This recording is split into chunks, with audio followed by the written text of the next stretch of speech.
En el sistema penal para adolescentes, y si ustedes se pueden percatar, acá en Santa Cruz de la Sierra, particularmente, jovencitos entre 14, 15, 16 hasta los 18 años son los que más hacen el robo de celulares.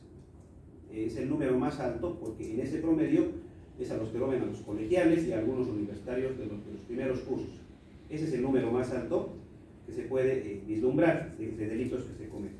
Saben que si los agarran, el proceso penal básicamente va a llegar a un momento en el que, sometido a una audiencia de medidas cautelares, hace la devolución del aparato y bueno, básicamente hay que hacer el seguimiento únicamente de las medidas. No hay una responsabilidad penal, por decirlo así. Concluyó ahí la investigación para el Ministerio Público. Y eso es justamente a lo que anterior a que empecemos la clase conversábamos con su colega. ¿Qué pasa con estos reincidentes? Los adolescentes no pueden ser denominados justamente por la Convención sobre los Derechos del Niño y Adolescentes de esa manera, reincidentes, porque no se les considera penalmente imputables, penalmente responsables. Todo adolescente es considerado, de acuerdo al Código de Niño, Niña, Adolescente, un infractor, un adolescente en conflicto con la ley penal. No se le puede decir maleante, no se le puede decir violador. Persona que le diga eso, inclusive a un condenado adolescente, va a ser sometido a un proceso penal, inclusive, y otro proceso al que les hacía referencia por infracción por violencia al adolescente o al menor. No se les puede decir. Por ejemplo, en el tema de la justicia para adultos, tenemos a una persona que ya le hemos comprobado, se ha ejecutoriado que es asesino, ¿ya? Y en la calle hemos agarrado y mucha gente le ha empezado a gritar asesino, asesino, todo. Ya se le ha dado la condena, se ha ejecutoriado, todo. Resulta de que el asesino se ha molestado con uno por lo que le ha gritado y le ha metido un proceso por injurias o difamación. ¿Qué harían como abogados defensores? Se presentan a la primera y una excepción de verdad le planteo. ¿No ven? Yo presento una excepción de verdad en base a la sentencia ejecutoriada de tal, tal, tal, tal. Yo no estoy mintiendo. A esta persona se le ha comprobado que ha cometido tal, tal, tal, tal. Pero no al adolescente.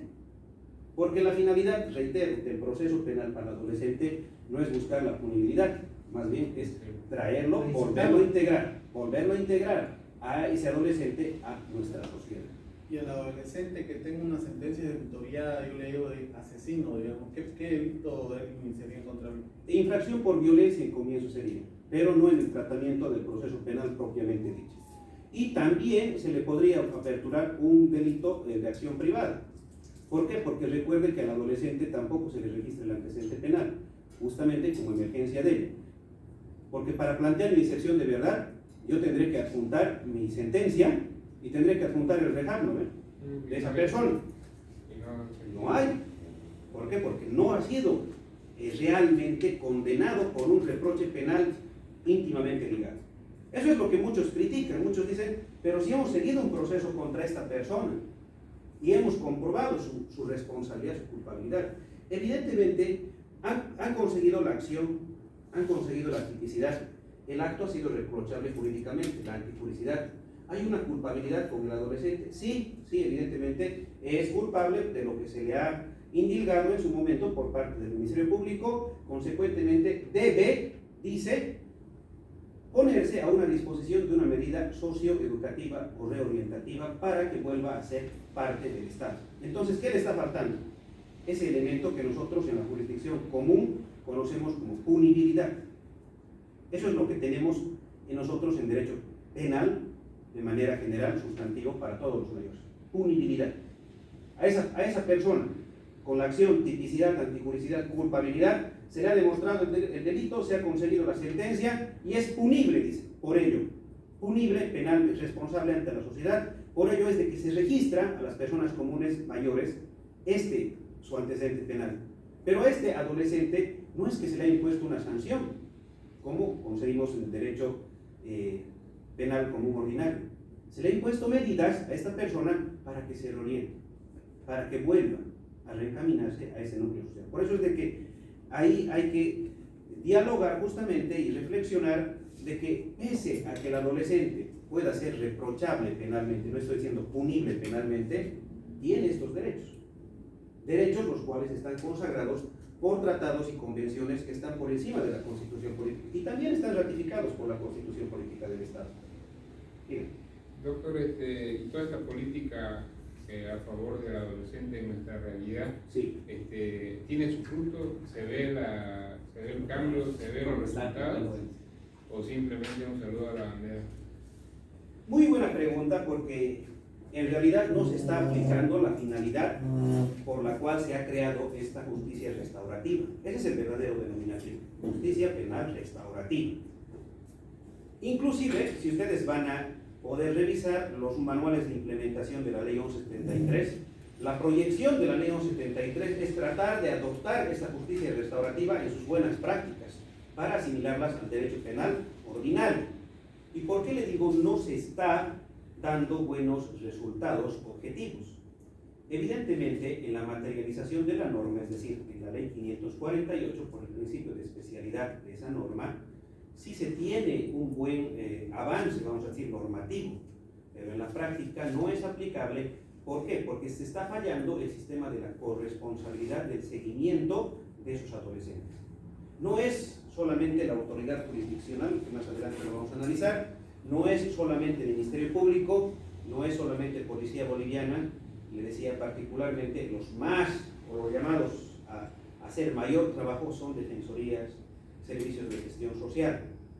Entiendo que eso parte mucho por un tema de un presupuesto muy reducido con el que gozamos, porque acá los abogados de la defensoría son, vamos a decir así, multioficios, ¿no? De todo tienen que hacer asistencia familiar, tienen que hacer ir a los juicios, tienen que buscar la manera de hacer conciliación cuando hay temas diferentes, asuntos y cuestiones, y tienen que partirse para, al menos acá debe ser mucho peor, una población muy alta, muy elevada, y que evidentemente el personal humano no está lo suficientemente, primero, en el término de cantidad adecuado en proporción a las personas que habitan esta ciudad, y segundo, y lo más importante, calificado como para poder realmente hacer este tipo de seguimientos. ¿Por qué? Porque conforme los manuales que más adelante los vamos a ir revisando, son 3 los manuales que se han implementado justamente para la aplicación de justicia penal para adolescentes. Todo ese material lo tienen también en la plataforma. ¿Ya lo subes? Todo está, todo está. No sabía yo. Sí, no, lo van a ir revisando, no se preocupe. Es amplio el contenido, pero les va a gustar. Y es de mucha. Ustedes llegan a conocer los manuales y van a dominar completamente lo que se refiere a justicia penal para adolescentes. Las casas donde, por ejemplo, un adolescente condenado son remitidos a la casa hogar que tienen acogida. Ahí se debe cumplir todo el procedimiento para su reinserción. Exacto. ¿Por qué? Porque se tiene que, por ejemplo, dentro de los casos con privación de libertad, a los que hace referencia usted, esos son con privación de libertad, porque hay otros delitos, los que no superan los 2 años sin privación de libertad. Eso ya con el cómputo de la privación de la pena. ¿Se van a su casa? Hacen el seguimiento, pero bajo vigilancia de los diferentes medios. Entonces, Defensoría de la Niñez y Adolescencia, Servicio de Gestión Social, que se encargan de hacer el seguimiento. En la mayor parte de los casos, terminó la audiencia y básicamente nunca se lo vio al adolescente más. Nunca más apareció. Sino hasta que directamente 2 años después ya es mayor de edad y se lo encuentra en Palmasola por un delito grave. ¿No ve? Ahí falla pues el sistema. Ahí está el grave error por el cual hasta el momento nuestra ley 548, que ya data ya básicamente de más de 4 años, todavía no está pudiendo ser implementada de acuerdo a la visión por la cual ha sido creada. Principalmente parte de la capacitación del personal humano que se tiene que encargar de hacer el seguimiento de estos mecanismos de justicia penal restaurativa. No lo están haciendo. Por ejemplo, un interesante mecanismo de justicia restaurativa es el círculo de confianza. Eso es cuando se integra no solamente el adolescente en conflicto con la ley. ¿Por qué? Porque sabemos que un adolescente, si se ha desviado, vamos a decir, del buen camino, tiene mucha responsabilidad con los padres, ¿no? Los padres que lo han abandonado, que lo han dejado, que básicamente no se ocupan de él, que no saben qué está haciendo, y dentro de estos círculos de confianza lo que se hace es convocarlos. Señor padre, señora madre, ¿usted sabe dónde está su hijo? No. A ver, llame a su poder, debe estar en su colegio, lo más común. Ahí está en su colegio en este momento, sí. En estos círculos de confianza, por ejemplo, ¿qué solían hacer allá en Sucre? La mediadora, que era una persona experta justamente de la defensoría, le mostraba en un video a su hijo que lo estaban en vivo, en uno de esos tirines que llaman, ¿no? Los taitos, o en internet, ahí está entonces su hijo, sorprendida la madre. Entonces, evidentemente, ¿qué es lo que se busca mediante estos círculos de confianza? Por ejemplo, hacer, o de alguna manera, hacer corresponsables no solamente a estos organismos que ya les he señalado, sino también a los progenitores, porque evidentemente la educación parte de la casa. Entonces, si se hace un control más riguroso de seguimiento para estos adolescentes en conflicto con la ley, obviamente surtiría esos resultados. Pero como le digo, en la práctica se está dando eso. De que terminó, se devolvió el celular y ¿qué es que habrá sido de ese joven? Nunca más, no cumplió sus mecanismos de justicia restaurativa, desapareció de su inmueble todo y 2 o 3 años después se empalmazó por un delito grave en contra. Entonces, ahí evidentemente el Estado ha fallado. Esto tiene evidentemente un tiempo de seguimiento. No es de que el Estado así toda la vida tiene que estar así. Tiene que rendir sus informes, por ejemplo, en la siguiente Convención sobre Derechos del Niño, tiene que rendir un informe pues el Estado. ¿Hemos mejorado? ¿Hemos empeorado? ¿Estamos igual? Evidentemente los números los dejaremos al Estado, que tal vez van a tratar de maquillar, pero los que vemos evidentemente la realidad nos podemos dar cuenta que no está funcionando así de manera práctica este sistema de justicia penal para adolescentes. Entonces, lo primero que se debe hacer para concebir los alcances de la justicia penal para adolescente es delimitar esa conexión entre la Convención de los Derechos del Niño y el Código Niño y Adolescente boliviano. Ahí vamos a encontrar este primer paradigma, la situación irregular versus el paradigma de la protección integral. ¿Por qué hablamos de una situación irregular?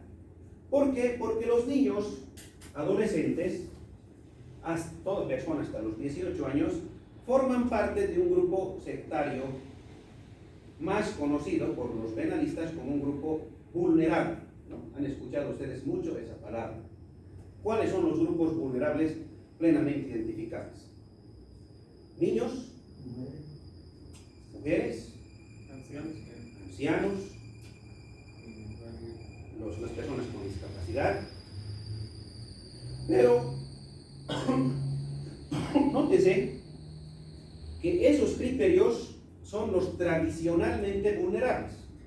Eso es lo que entendemos nosotros por una concepción, vamos a decir así, material de lo que podemos percibir a nuestro alrededor. A nuestro alrededor vemos un niño, claro, es niño, le podemos dar una patada y no le vamos a dar lugar a que nos defienda, o que se defienda, ¿no? Lo mismo a un minusválido o lo mismo a una mujer. Pero esos son criterios únicamente, como les digo, de acuerdo a lo que nos rodea. No son criterios específicamente delimitados. Toda persona puede ser vulnerable. El hombre frente a la mujer puede ser vulnerable. Por eso es de que la ley 348 no es específicamente de las mujeres. La ley 348, véanla ustedes, es una ley integral. Porque si se crearía una ley específicamente de las mujeres, esa ley está tachada de inconstitucional. Ahora una cosita, hay días que entró el 348. En el 348, entre mujer y mujer, ¿se puede ocupar entre la violencia de una mujer hacia otra mujer? Siempre y cuando pertenezcan, sean hermanas, madre e hija, también. Si no son nada que ver, una lesión entre mujer y mujer, no. Es un proceso penal ordinario. En caso de que sean mujer y mujer y excónyuge, o sea, excónyuge, que se dé esa situación, digamos. Que conviven, pareja, lesbiana, no lo estamos viendo igual en ese lado también es mujer y mujer. Estamos discriminando igual. No, le comento que justamente el criterio de integralidad rompe pues los paradigmas y estereotipos de sexo y género, por ser una concepción macro. Desde el momento, básicamente, en que la Corte Interamericana de Derechos Humanos ha reconocido a la comunidad LGTBI con todos sus derechos. Evidentemente, en nuestro Estado no está permitido aún el matrimonio gay. Eso está prohibido. pero los derechos de cohabitar y entre ellos básicamente tener relaciones carnales no se delimitan, son completamente aptos, no hay, tienen toda esa restricción. Entonces, si nos vamos a delimitar por un criterio de sexualidad o género, sería como retrotraer los mismos derechos que esas personas están buscando se les respete. ¿No ves? Que debo entender, esa comunidad LGTBI está buscando hacer prevalecer sus derechos como homosexuales para tener una vida en común. Y si es que luego, por ejemplo, plantean una falta de acción, una excepción de falta de acción, ¿por qué? Por atipicidad nos pueden decir. ¿Por qué? Porque no hay hombre y mujer en el criterio de sexo. Yo más o menos estoy captando la idea que usted tiene. Ah, no, pues entonces, ¿cómo es de que estas personas están buscando hacer prevalecer sus derechos y para estas cuestiones van a ver que no corresponde? Entonces, en referencia a la protección de los derechos, ha reconocido el Estado. Nosotros, evidentemente, reconocemos y respetamos los derechos de la comunidad LGTBI. O sea, es viable, sí, violencia familiar o doméstica tanto entre hombre y hombre, entre mujer y mujer, completamente. Es una ley integral, sin paradigmas ni estereotipos, le digo, de privación de sexo o género. Por eso es importante. ¿Por qué? Porque hace 2 semanas, me voy a disculpar acá la doctora, hemos metido con detención preventiva a una mujer, justamente por violencia familiar doméstica. Sucede de que esta mujer 3 veces hizo meter con detención preventiva a su ex esposo. 3 veces, en diferentes momentos. La primera denuncia llega con 5 días de incapacidad. Tenía laceraciones, tenía golpes, todo. La segunda, terminó el proceso con un sobreseimiento. ¿Por qué? Porque no se determinó la materia. Segundo proceso similar y tercer proceso lo mismo. El hombre ya estaba, no quería salir de su casa. ¿Por qué? Porque no lograba conseguir de manera objetiva la evidencia de que le demuestre de que todas esas laceraciones se las provocaba ella misma. Pero en esa tercera ocasión, ya un poco más astuto el hombre, va a un lugar público. Va a un lugar público, le captan cámaras de seguridad, hay muchos testigos, todo aquello, y básicamente el episodio de presunta violencia ha sido público, han sido captados por las cámaras. Primero llega la mujer a la fiscalía, todos vieron y en las cámaras sale de que no le dio siquiera un lado, nada, pero 6 días de incapacidad, años, rápido, en el taxi se ha debido hacer, en el camino del taxi. Y el hombre, o sea, llega, tenía menos días de incapacidad, tenía 3 o 4 días de las agresiones que la mujer sí le había provocado. Entonces, ambos aperturan, ¿no? La investigación se hace una conexitud de causas, en algún momento ambos estaban imputados, ¿no? Entonces, luego se hace la apertura de la evidencia de las filmaciones, videofilmaciones, y evidentemente eso es una prueba. No había lugar, porque la mujer incluso llevó más testigos falsos, lo que generalmente se sabe hacer, ¿no? Todos hemos visto lo que le he hecho. Ante la evidencia física, material de la cámara, el fiscal opta por dar un sobreseimiento inmediato en favor del... ¿Lo había imputado, pero? A ambos. A ambos. Le da un sobreseimiento inmediato a la mujer y, al varón, le da un sobreseimiento inmediato, pero por la causal de inexistencia de la responsabilidad penal por parte suya. O sea, esa vertiente aplica, no hay participación por parte de él en el hecho. Y pide con esa misma situación las medidas cautelares, en este caso de detención preventiva en contra de ella, fundando el riesgo en la peligrosidad contra la víctima y contra la sociedad. ¿En el mismo sobreseimiento? No, emite el sobreseimiento ya de imputación para ambos. Pero con la emisión justamente del sobreseimiento pide la detención preventiva ya cuando estaba imputado y evidentemente la mujer contra ella no emite ninguna resolución de sobreseimiento, más por el contrario pide. ¿Por qué? Porque razonablemente esa persona... La vida poder investigar los casos anteriores también, ¿no? Con esos antecedentes justamente metido preso al otro tipo. Da vía realmente, ¿no? O sea, y con esto funda la peligrosidad, como le digo, sobre la víctima, porque sin ser ella un varón o tener mayor capacidad física o contextural, evidentemente el hombre era alto, tenía la capacidad para defenderse, todo aquello, no se va a sesgar en un criterio de la fisionomía del hombre. Más por el contrario, se va a sesgar en un tema que utiliza a la mujer malévolamente la ley como para buscar detenciones preventivas de hechos que nunca han pasado al hombre. Entonces, la prueba más clara fue en este proceso. Y una mujer fue la que dispuso la detención preventiva, porque es mujer, justamente la detención preventiva. Sí, 2 semanas después le han hecho un proceso ahí inventado todo y la han sacado porque era el primer caso así por violencia que una mujer estaba mandando como detención. Yo hace 2 años tuve un caso similar, igual, con un colega mío, abogado, igual, digamos, su esposa fue con su actual pareja a recoger a su hijo, pero en estado de ebriedad. Y enterado mi colega de esa situación, se dirige al colegio, va, y él dice, me descuidó, ¿no? Él estaba mirando ahí y tenía un gel en la esposa y me tiró en la nariz, le quebró la nariz. Y me llama a mí, estaba por el DP8, me llama a mí, me estudio al DP8. Y resulta que cuando él entró, por el nerviosismo y todo eso, los policías no querían recibir la denuncia, nada, no sé qué, tu médico forense, nada. Y resulta que ya saliendo nosotros, yo entré con él lógicamente y les advertí, ¿no? Que ya me había comunicado con el fiscal y demás, que yo ordenaba que lo recepcionaran la denuncia. Le recepcionaron la denuncia, todo lo demás, y saliendo nosotros del DP8, llegando la mujer con su actual pareja en estado de ebriedad a sentar su denuncia contra por agresión y violencia psicológica y todo, y tras que lo vio nomás los policías, le dimos ya la agresora y a la actual pareja y a la ex esposa, digamos, quedaron en calidad de aprendidos ambos.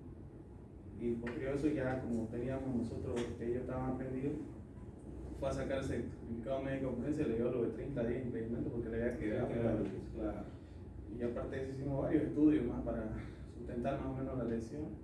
Y la fiscal, recuerdo yo, Carmen Delia Moreno, en esa época, tuve una discusión fuerte yo con ella ahí adentro, porque ella dice, doctor, metió el código, esta es una ley para mujeres.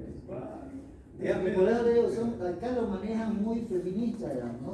No es por ser machista. No. Acá con una simple denuncia ya te dicen, es violencia psicológica, van a un pinche forense o psicológico, de un psicólogo aquí que los de Berlín, que son más brutos, lo único que hacen es las plantillas y usted ve esos informes. Y ya hay indicios y por psicológica y que lo imputan, ¿me entiendes? Así no tenga una lesión, de ahí van al forense, al psicólogo, y no tiene daño psicológico y te están. Y recuerdo yo le expliqué el artículo porque era con 3 cónyuges. Me agarré ese artículo porque en esa época estaba Sí. Y acá está, me extraña a mí que yo como abogado tenga que usted especialista en esta área, tenga que decirle, y agarre y le habla a su asistente, oye, Juan Carlos, venimos a ver qué decir, corresponde, doctora, corresponde, le dice. Yo sabía que es para los dos lados, pero acá en Santa Cruz es muy difícil. Es muy difícil por el problema justamente de la concepción misma que le han dado a la 348 desde su inicio, por la situación que cómo ha llegado a promulgarse la 348. Ustedes recordarán que la ley 348 la han sacado a la semana o 2 semanas del escandaloso caso de Andarihuaychuk, ¿no ves? En La Paz.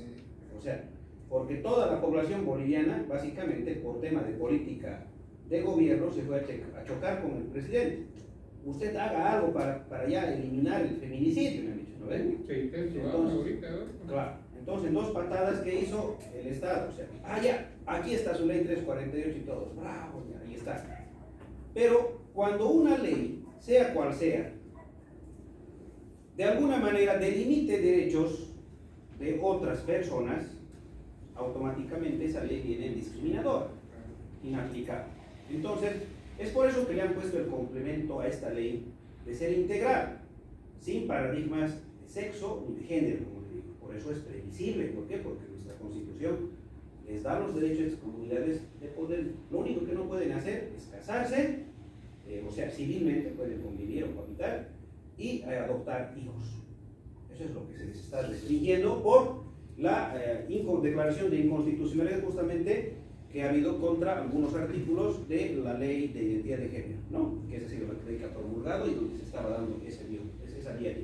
Consiguientemente, no es previsible la aplicación de diversas restricciones normativas cuando se trata de tutelar derechos justamente de estos grupos conocidos como tradicionalmente vulnerables. conocemos como evidentemente tradicionalmente vulnerables, pero no significa de que por ser automáticamente no de estos grupos tradicionales deje de ser una persona vulnerable. En ese caso los hombres estaríamos completamente desprotegidos, porque no hay una ley del hombre. Vamos, ¿no? No se cumple. Eso es por el pensamiento, evidentemente, la interpretación malísima. Pero para eso estamos de alguna manera los abogados, para poner estas limitaciones a las restricciones de mala interpretación, que inclusive pienso yo ya que es dolosa.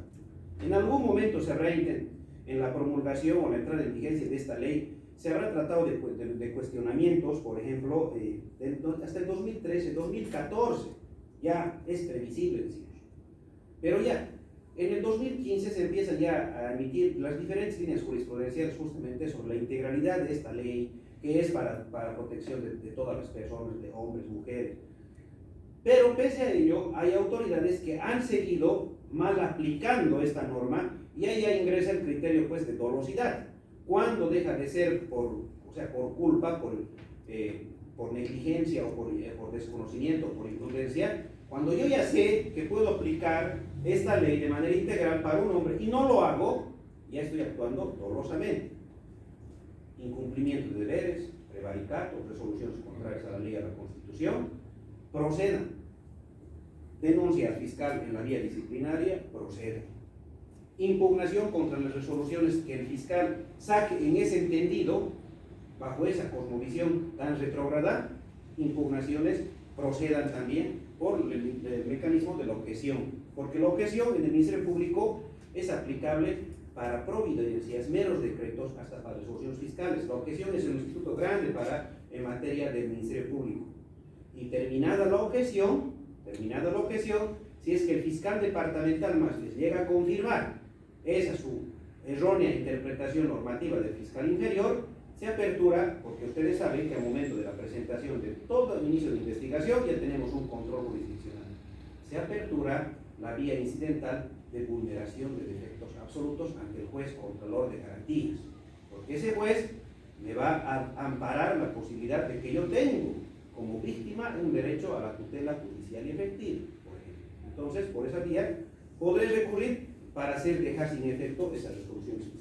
En la práctica, doctor, acá por ejemplo le cuento que en un caso de violencia familiar yo interpuse una objeción a un requerimiento fiscal sobre medida de protección, pero resulta que se remitió ante el fiscal departamental, en esa época estaba Miral Sabiel, y devolvió nuevamente la objeción que había realizado, y 2 líneas era su requerimiento del fiscal, ¿no? Decía, en la ley 260 no necesito objeción. Esa era la argumentación que devolvió el fiscal departamental. Y yo le digo, por ejemplo, en la práctica, por ejemplo, usted dice hablar en un incidente por vulneración de efecto absoluto. Se podría, pero por ejemplo, esa objeción que se presentó, que le hago mención, tardó creo que 2 meses en volver a fiscal. Eso es un problema en la A mí me dilación. revocaron un sobreseimiento de la 348. Estoy en un proceso ahorita de que sabe que la fiscal de materia sabe que es inocente, digamos. Lo ha dicho, entonces, ¿por qué puedo hacerlo? Fundamente nomás, me he ido a sacarlo con cesación. Me han inventado peor con esto de la manada, que se metió el ministro, pues tienen miedo los jueces y los procesos, y me han rechazado con todo. Ese es el gran... de todo para así cosas que no tienen fundamento. Ese es el gran problema, evidentemente, de nuestra justicia, ¿no? Uno, el tema de la dilación, porque hasta sacar eso, lo perdemos al cliente, ¿no? El cliente se va a molestar por el tema de... Entonces, ya más en un derecho material y garantista, algunos procesalistas están adoptando por recurrir a la instancia constitucional. Que la instancia constitucional, por ejemplo, vía una acción de libertad de pronto despacho, no solamente dice está compuesta para el ámbito jurisdiccional. Si dentro de esa acción se está de alguna manera determinando un procesamiento indebido como vertiente del derecho de la acción de libertad, no siempre el derecho a la libertad de la persona o de la locomoción, sino un procesamiento indebido, procede. O si no es como acción de libertad, acción de amparo constitucional. Evidentemente, hay que llegar hasta estas instancias, ¿para qué? Para dejar precedente y además para imponer sanción. Porque toda acción tutelar ahora debe ir acompañada de su sanción. Si corresponde, y evidentemente se ha verificado la constancia de evidente transgresión a derechos fundamentales. Entonces, en esta serie de situaciones es necesario agotar estas vías, más aún con los derechos, por ejemplo, de la niñez y adolescencia. En los derechos de la niñez y adolescencia gozamos de un fuero más amplio y proteccionista de derechos en acciones tutelares. En derechos de la niñez y adolescencia no hay subsidiariedad para la acción de amparo constitucional cuando se trata de adolescentes en conflicto con la ley penal. Ustedes bien saben que para el amparo constitucional, subsidiariedad, apelación, casación y al último recién, ¿no ven? Derechos de los adolescentes en conflicto con la ley penal, directo, excepcionalidad. ¿Por qué? Porque estamos tratando de un grupo, reitero, tradicionalmente vulnerable y de protección inmediata de derechos, justamente por el interés superior. Entonces no tenemos que agotar las vías. Acción de libertad, lo mismo. En el caso que escuchaba hace rato de ustedes, que un policía, si es que todavía hay un funcionario de la Defensoría, y esté exhibiendo, imagínense, a un adolescente por medios públicos, su imagen, ¿no? Inmediatamente una acción de libertad incluso puede proceder ahí en ese caso, en ese actuar. Vulneración flagrante de derechos. Principio de la protección de la privacidad, a sus mismos derechos, porque el adolescente, a diferencia del mayor, el policía no aprende al adolescente, solamente hace un acompañamiento hasta que justamente viene el de la Defensoría. Acompañamiento. Ya no tiene esa facultad de decir, usted se queda conmigo hasta que resuelva su situación. Por eso es que no los mandan a las cárceles. Ellos están resguardados por eso, cuando están detenidos o están en esos centros, los policías están por fuera, no están por dentro. El término no es aprendido entonces. No, evidentemente vamos a encontrar de que en las acciones directas sí, por evidentemente puede darse flagrancia. Acciones directas sí, pero para una resolución de aprehensión o por un acto de aprehensión por parte de un policía, ya no encuentra esa facultad. En un momento de flagrancia, evidentemente, no podemos estar viendo si es menor o es mayor. No vamos a estar preguntándole su carnet, ¿no ve? Estamos persiguiéndolo al delincuente, por decir así, y no estoy sabiendo qué es su carnet. Resulta que ya lo he aprendido, pensando que era evidentemente mayor. Lo llevo, lo pongo en conocimiento del fiscal, y al fiscal ya ahí le dice, no, pero yo tengo 16 años, no tengo carnet. Basta que diga eso, él no tiene la obligación de probar. Se presume. Es una presunción de minoridad. Sí. Entonces el policía le dice, señor, usted suéltele sus manillas inmediatamente, no puede estar este joven en manillas. Hágale un acompañamiento hasta que venga personal de la Defensoría. Muy distinta. ¿A ver? Pero ya una aprehensión propiamente dicha, resolución de fiscal, fundamentada o algo así, no, materialmente no. Llegó un caso de otro cuando arrestaron a toda la familia y dentro había un menor en cuestiones de 2008, el menor tenía 15 años y hasta profesora lo mandaron, el juez lo mandó. 15 años tenía. Y no ha hecho la presunción de minoridad. O sea, la defensa. En ningún momento pero el menor dijo se soy menor. manifestó, hasta los padres dijeron él es menor de edad. Y Uf. se fue padre, madre, hijo y una hija más que tenía de 17 años.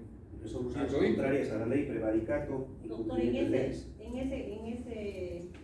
ese ejemplo que da el colega, lo que debería haber hecho la jueza de control jurisdiccional en la audiencia cautelar declinar competencia. Inmediatamente. De forma inmediata.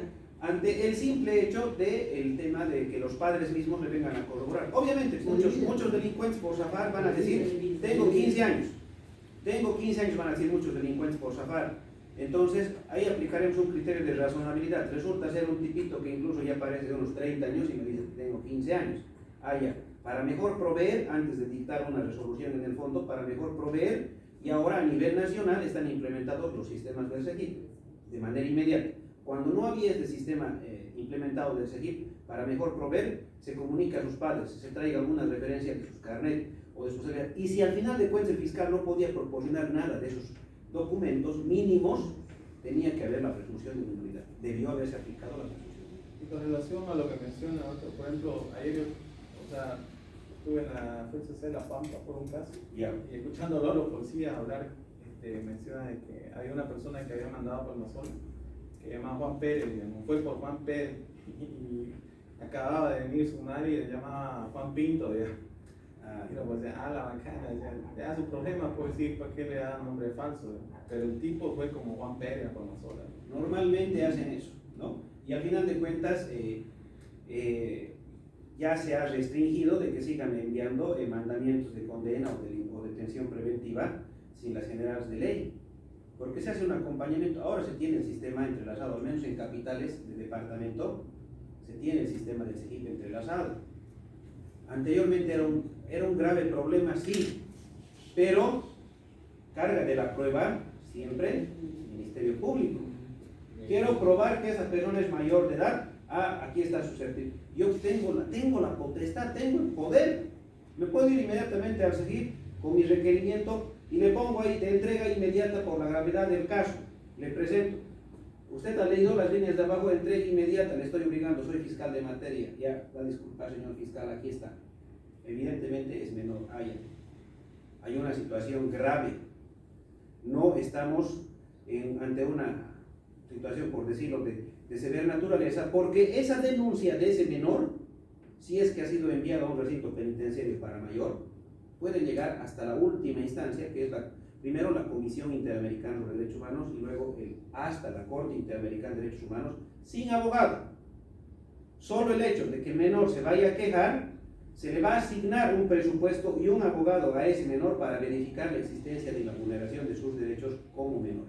Y va a actuar una ONG sin cobrarle un peso, más bien pagándose sus pasajes, viáticos al menor, a sus padres, todo, para que hagan escuchar ese es su lamento ante una instancia como es la Corte Interamericana de Derechos Humanos.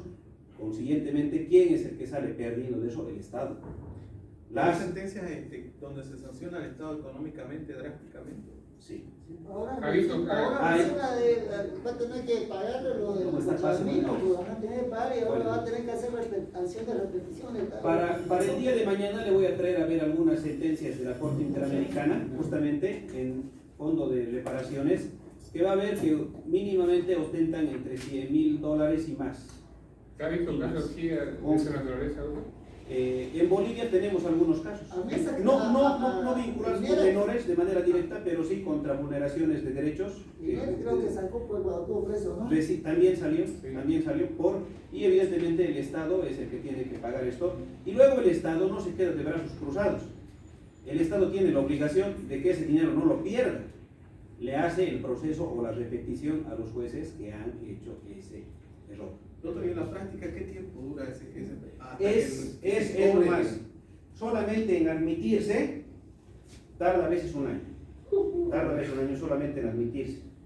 La comisión evidentemente hace seguimiento y una vez que está admitido, por ejemplo, el día de ayer se ha admitido la opinión consultiva sobre el tema de la reelección. Ya se ha admitido. Recién, ¿no? Ya se planteó eso el año pasado, más un año y medio se planteó, de que supuestamente era un derecho humano, ¿no? Ayer se ha admitido. De ahí ahora ya el Estado va a tener que necesariamente, en esa vía, es como una vía de conciliación para el Estado. Le van a llamar al Estado y le va a decir, ¿usted qué está opinando de esta situación? Mire, ustedes por intermedio de sus servidores judiciales, en este caso el Tribunal Constitucional de Bolivia, ha dicho que la reelección es un derecho indefinido, es un derecho humano. Así están interpretando nuestra propia Convención Americana de Derechos Humanos.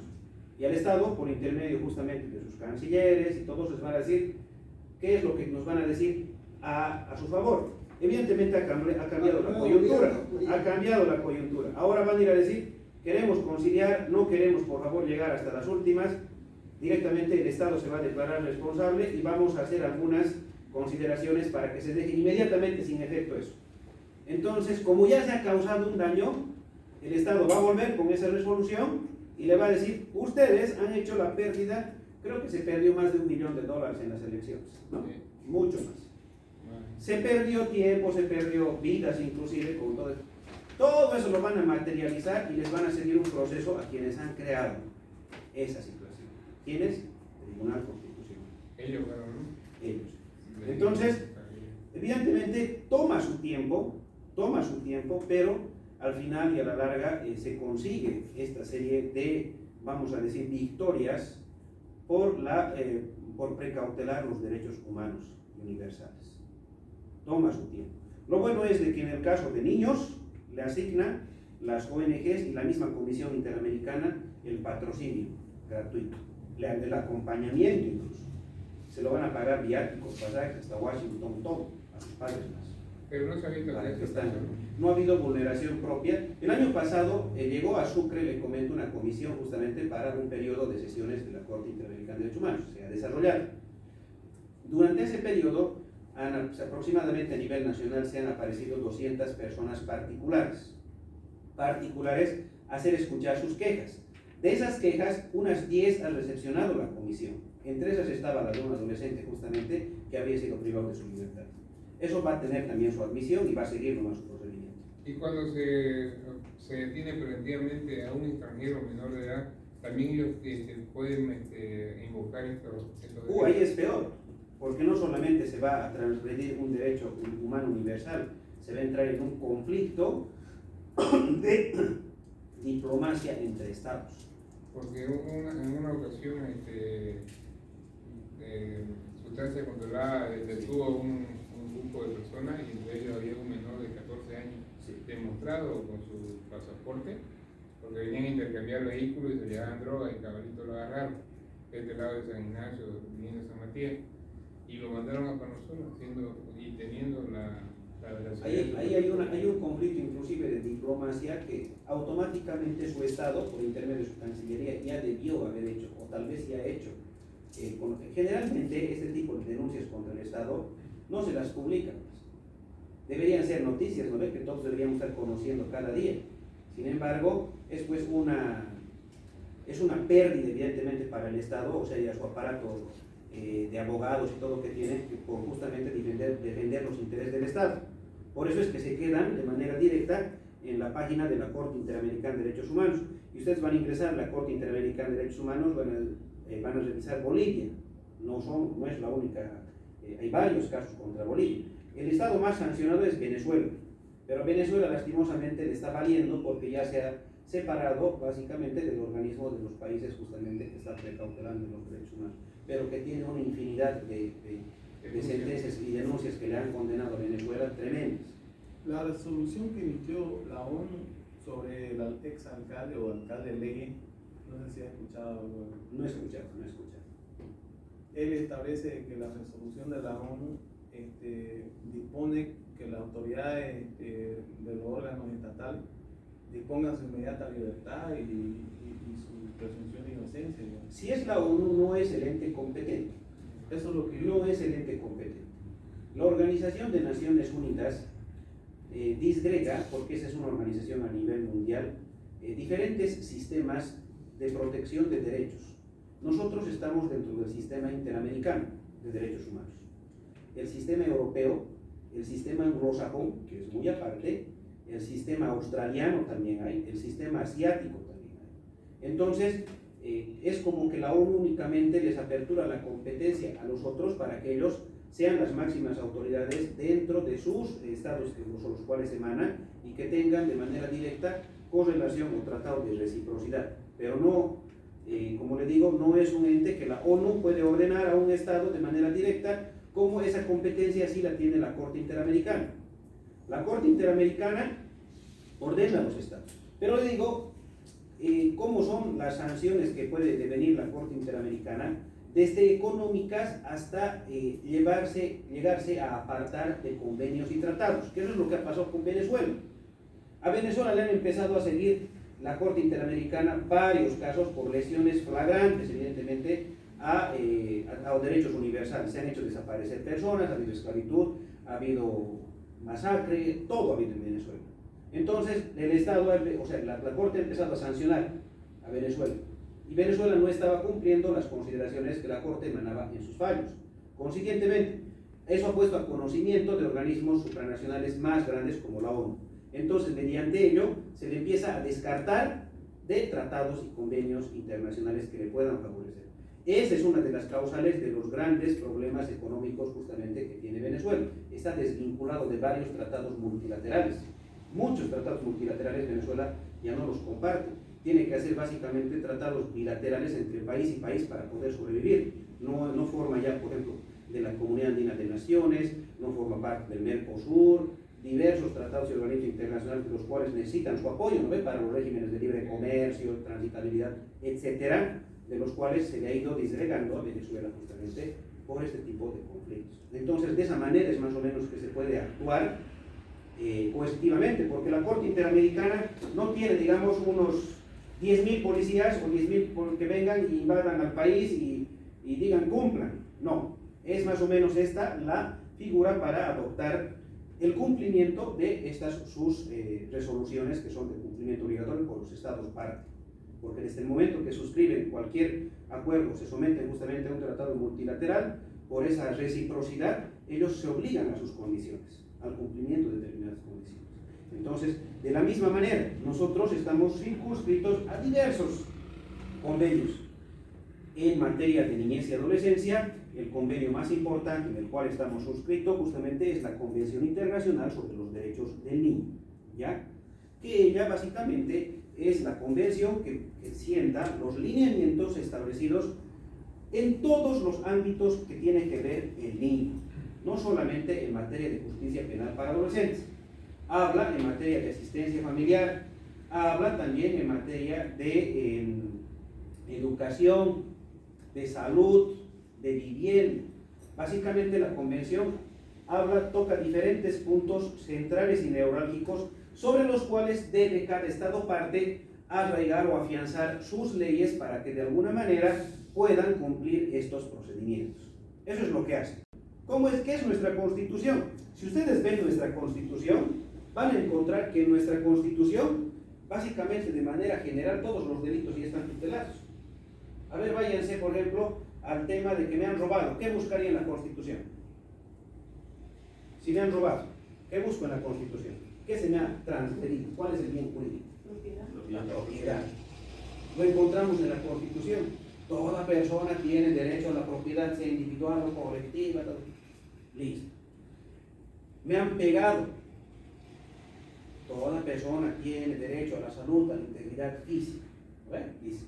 Entonces, es un abanico grande la Constitución sobre la cual las leyes y específicas tienen que ir sacando, no solamente en materia penal, en materia civil, en materia agroambiental, en todas las áreas del derecho, deben ir sacando lo que en la Constitución ya se ha delimitado. Por eso es de que también todas las leyes van en función siempre de la Constitución y no se puede apartar de la misma. Por eso que cuando toda ley se promulga, goza de un criterio que se llama criterio de constitucionalidad, porque se entiende que está adecuado justamente a lo que establece la Constitución. Y cuando una ley se observa de que se ha apartado de la Constitución, se declara su inconstitucionalidad, ¿no? Por los diversos mecanismos justamente de los cuales se adopta. Entonces, para entender justamente la protección integral de los derechos de los adolescentes, debemos entrar justamente en este contexto axiológico y dogmático de igualdad y no discriminación entre todos los adolescentes, entre sí principalmente, pero también reconocerle los derechos que tenemos todos los adultos a los adolescentes.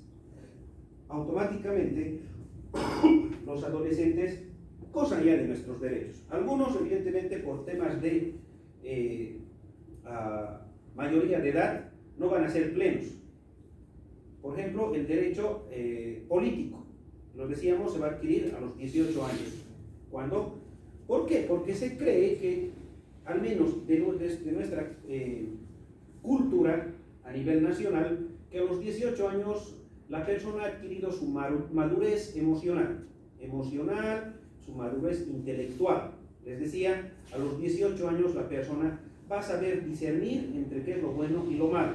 Entonces, eso es lo que justamente utilizamos como parámetro en todas las esferas para poder al menor, de alguna manera, limitarle en cuestiones de derechos. Pero no son absolutos, tienen también sus excepciones. Por ejemplo, el tema de la emancipación previa a los 18 años. Van a haber adolescentes, varones o mujeres, que a partir de los 14 o 16 años, de manera directa, busquen ya tener una independencia en cuanto a su administración, pero principalmente en cuanto a su subsistencia. Busquen. puede darse, sí. No es que necesariamente intelectual o emocionalmente sean más aptos, pero sin embargo, por las situaciones en las cuales ha devenido, prefieren ellos manejarse de manera individual. El caso más, el ejemplo más común, por decirles, son las personas que quedan huérfanos, ¿no? Huérfanos quedan y les han designado un tutor, por decirle así, hasta su mayoría, pero ya a sus 16 años estas personas adoptan y dicen, no, nos vamos a emancipar del tutor porque finalmente no nos conviene que él siga administrando nuestros bienes, tenemos ya la posibilidad de hacer algunas actividades por nuestra cuenta, algunas con autorización y otras sin autorización o dispensa judicial.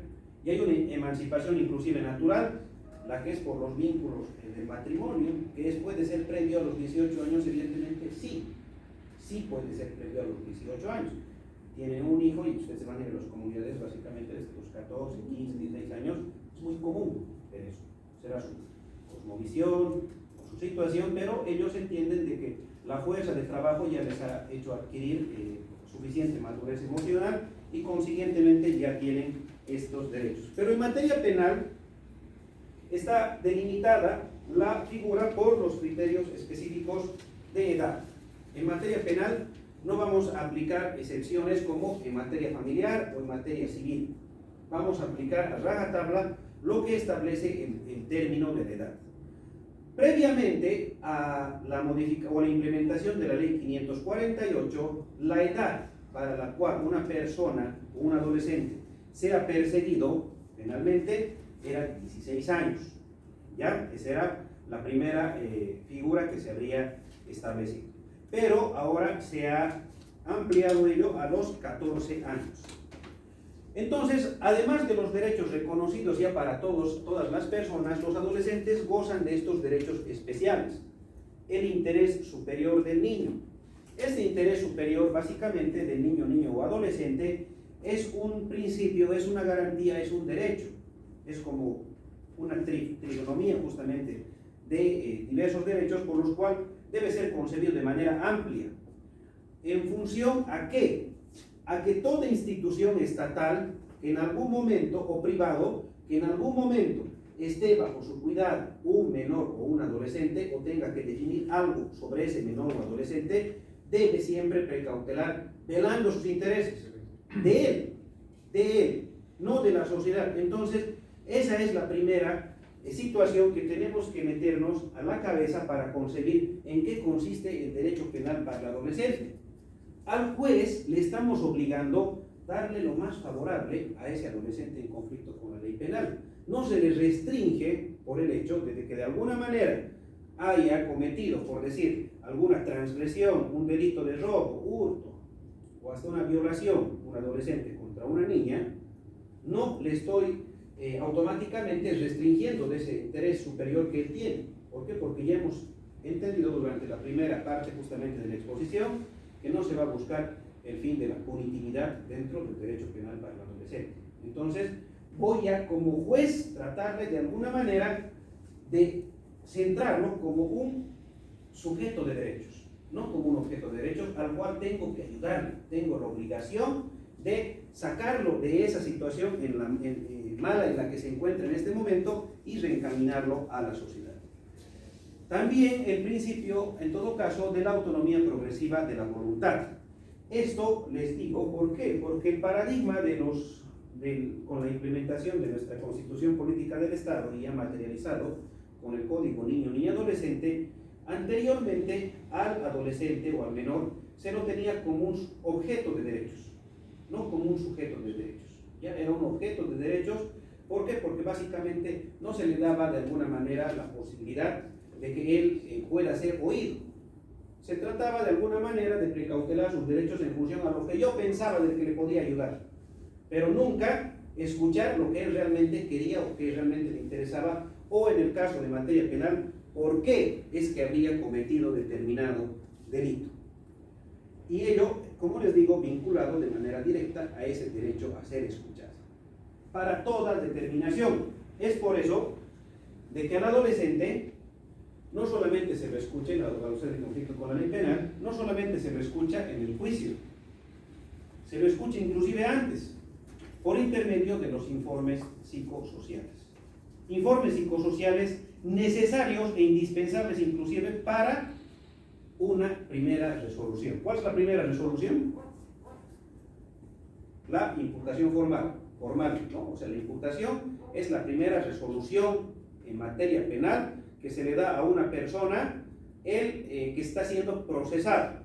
El inicio de investigaciones o la citación con una denuncia no es una resolución, simplemente se le está poniendo a conocimiento que está siendo investigado porque alguna persona le ha denunciado en referencia a la comisión de algún acto delictivo, sea mediante una querella, una denuncia verbal o escrita. Pero la primera resolución que va a adoptar el Estado por intermedio justamente del Ministerio Público va a ser la que, cuando ya ha hecho una investigación previa, ha determinado que de alguna manera ese sujeto o ese adolescente es posiblemente, dice, responsable de la comisión de algún acto delictivo. Entonces, por ello es de que se considera a la resolución de la imputación formal como un primer acto formal válido. Inclusive, no solamente esto en justicia penal para el adolescente. Si ustedes van a revisar la vasta jurisprudencia en cuestión de extinción de la acción penal por duración máxima del proceso, ¿desde cuándo le van a computar para el cómputo justamente de la duración máxima del proceso? El primer acto de la denuncia presentada en cualquier dependencia. En la medianoche. La imputación. Eso es para la prescripción, La imputación. desde la notificación con imputación. No, para la extinción de la acción penal por duración máxima del proceso. Esa es Pero sí lo que ya vimos. Es el inicio, doctor. Esto es lo que justamente ha reencaminado el entendimiento de nuestro Tribunal Constitucional. Porque decían, el proceso propiamente dicho, ¿cuándo ha empezado formalmente?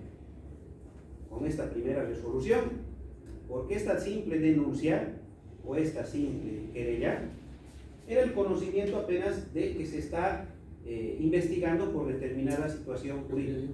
Formalmente un proceso no. Lo que no es lo mismo que el cómputo de la prescripción de la acción penal, esa que se computa desde la medianoche de cometido el hecho o que cesó su consumación. Sería bueno que nos comparta la sentencia, doctor, Sí, sí, porque sí. hace poco hubo un docente que nos mostró una sentencia que establecía que era el inicio del proceso. Claro. Conozco también, y son varios y diversos los entendimientos, pero la aplicación práctica que se le está dando por el entendimiento es la notificación propia desde la imputación formal, porque desde ese momento podemos decir somos objetos del proceso propiamente dicho. Previamente a ello, el entendimiento es que no estaríamos siendo formalmente procesados.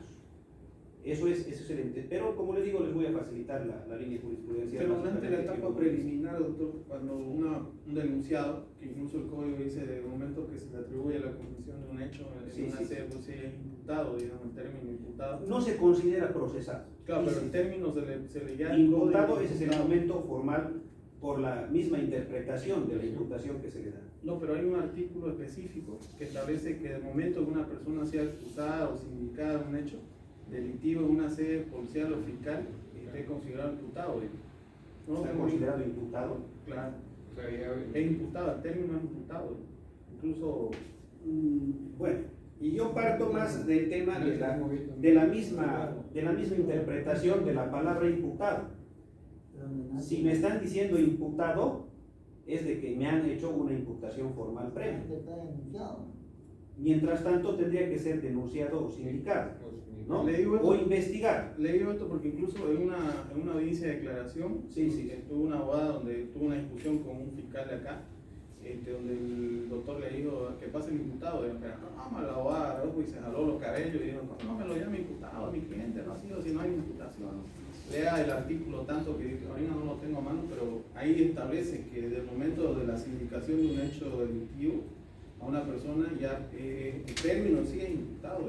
Lo que pasa es que ahí viene la pregunta, doctor, ¿quién es imputado? ¿No? Es toda persona que se le atribuye la comisión de un delito. Y Claro. cuando se le atribuye la comisión de un delito es el momento. Imputación formal, es decir, que le notifican. Obviamente les indican desde el primer momento que le han puesto a conocimiento, sea denuncia o querella. la activación del inicio de la persecución penal. Eso, inclusive en juicio se sigue manejando el término imputado cuando ya debería ser acusado. Pero ustedes si ven en el Código de Procedimiento Penal, siguen hablando como imputado a quien ya es acusado en juicio, ¿no ven? A partir del 345 del Código Penal tenemos el tema de los juicios y sigue hablando de imputado, pero se entendería que ya debería ser acusado. Dentro de nuestro mismo Código de Procedimiento Penal vamos a encontrar de que básicamente todos serían imputados, se utiliza el término imputado para todos, pero desde el mismo entendimiento, como les digo, de qué es la imputación, es cuando ya el Estado, en base a esa denuncia o en base a esa querella o ese inicio de investigación, ha encontrado los suficientes elementos como para procesar penalmente a una persona. ¿Por qué les digo esto? Porque si ya fuera un procesamiento anterior a la imputación, debería existir la extinción de la acción penal por el vencimiento de la etapa preliminar. ¿No ve? ¿Cuánto es el término de la etapa preliminar? 20 días, no ampliables, ¿no ves? A 60 días en delitos, bueno, que se necesita, pero generalmente siempre hacen la ampliación. Y cuando pasan esos 60 días y no imputan, no hay extinción de la acción penal. ¿Por qué? A ver, presente su extinción de la acción penal. ¿Y qué te va a decir el juez? No existe el instituto. Vamos al 134, 133. Dice duración máxima por la duración de la etapa preparatoria, 134. Luego te dice duración máxima del proceso, 3 años desde el inicio formal, como dice, de la comunicación justamente de que está siendo imputado. Pero debería haber, si es que fuéramos procesados previamente, una extinción por duración o cumplimiento de la etapa preliminar. No hay. Y a veces la fiscalía no pide, ellos tienen que pedir la ampliación, no es de oficio de... Esas etapas preliminares en la práctica duran 6 meses, 1 año, inclusive más. ¿Qué es lo único que el entendimiento del Tribunal Constitucional ha hablado en referencia a ello? Algunos han presentado las extinciones, pero ya han pasado pues los 20 días una extinción, si bien no está nominada, han dicho, dentro del Código de Procedimiento Penal, pero ya debería corresponder, dicen, una extinción en base al entendimiento de lo que dicen los plazos. Los plazos son perentorios, improrrogables y no admiten, dicen, ¿no ve? Esa es la regla. Pero no podemos considerar, dice, una extinción si formalmente esta persona nunca ha ingresado a ser procesado, que ese es el inicio de la imputación. Por eso es de que ese entendimiento es el que justamente ha aplicado el Tribunal Constitucional, y ahorita les voy a dictar 2 autos supremos y una sentencia constitucional, justo en una resolución que recién nomás hemos hecho, en Sucre por el tema de la duración máxima del proceso. A no ser que lo combinen, no vaya a ser otra cosa. No, si lo conminan, igual no se extingue. Si lo conminan y no hay imputador, usted pone al juez contralor y el juez tiene la obligación de remitir al fiscal departamental para que lo vuelva a combinar, y en caso de que no cumplan, responsabilidad disciplinaria. Segunda combinatoria, que dice cambio de fiscal, nada más. Pero igual no extingue. El artículo 5, doctor, que establece, se considera imputado a toda persona quien se atribuye a la comisión de un delito. Sí, Y se entenderá por primer acto del proceso cualquier sindicación en sede policial o administrativa, sí, contra una persona como presunto autor o partícipe de la comisión de un delito. ¿Y esto aplica para el 133 del procedimiento de restricción? Eso es lo que manifiesta, ¿no? Esa sentencia a la que hace alusión. No, es del código. Claro, no, pero es aplicable justamente a la sentencia esta que dice que ya debe computarse desde el primer momento de la sindicación. Sí, esa es la que aplica. Evidentemente, no estoy negando la existencia de esa sentencia, pero le digo de que el entendimiento que se está aplicando justamente por la concepción de que se considera imputado está plasmado desde la 033/2006 de 11 de enero y ratificado por la 1231/2013 de 1 de agosto. 033/2006 de 11 de enero y ratificado por la 1231/2013 de 1 de agosto. 11 de enero, la primera, ¿no? De 11 de enero, 033/2006 de 11 de enero. Ya. Y la 1231/2013 de 1 de agosto. 1231 ¿2000 cuándo? Y de 1231 quebrado 2013 de 1 de agosto. Y mire, le hago justamente el entendimiento citando a lo que acaba de su compañero manifestar, que es lo que dice.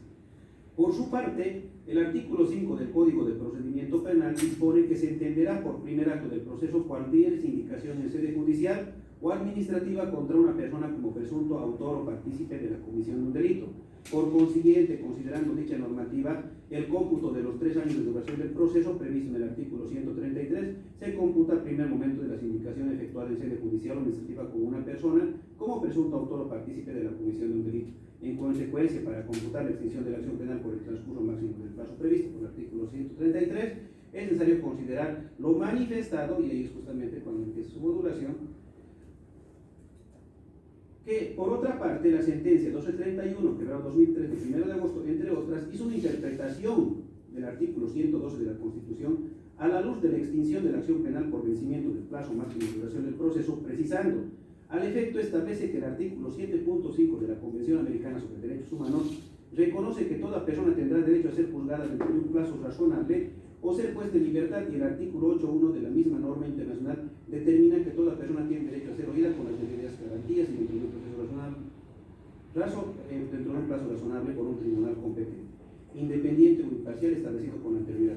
De ello es posible entender que la Corte Interamericana de Derechos Humanos, el debido proceso, derecho a la defensa, se encuentra estrechamente relacionada con el tiempo de inicio y finalización de un proceso, en la medida de que los referidos lineamientos configuran la garantía por la cual debe entenderse que entre el inicio y la culminación de un proceso debe mediar ineludiblemente un plazo razonable dentro del cual se resuelva definitivamente determinada controversia y en mayor medida si esta corresponde en materia penal.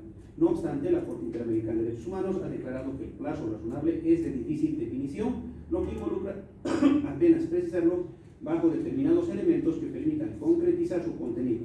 De acuerdo con ello, se debe tomar en cuenta 3 elementos para determinar la razonabilidad del plazo: A, la complejidad del asunto; B, la actividad procesal del interesado; y C, la conducta de las autoridades jurisdiccionales.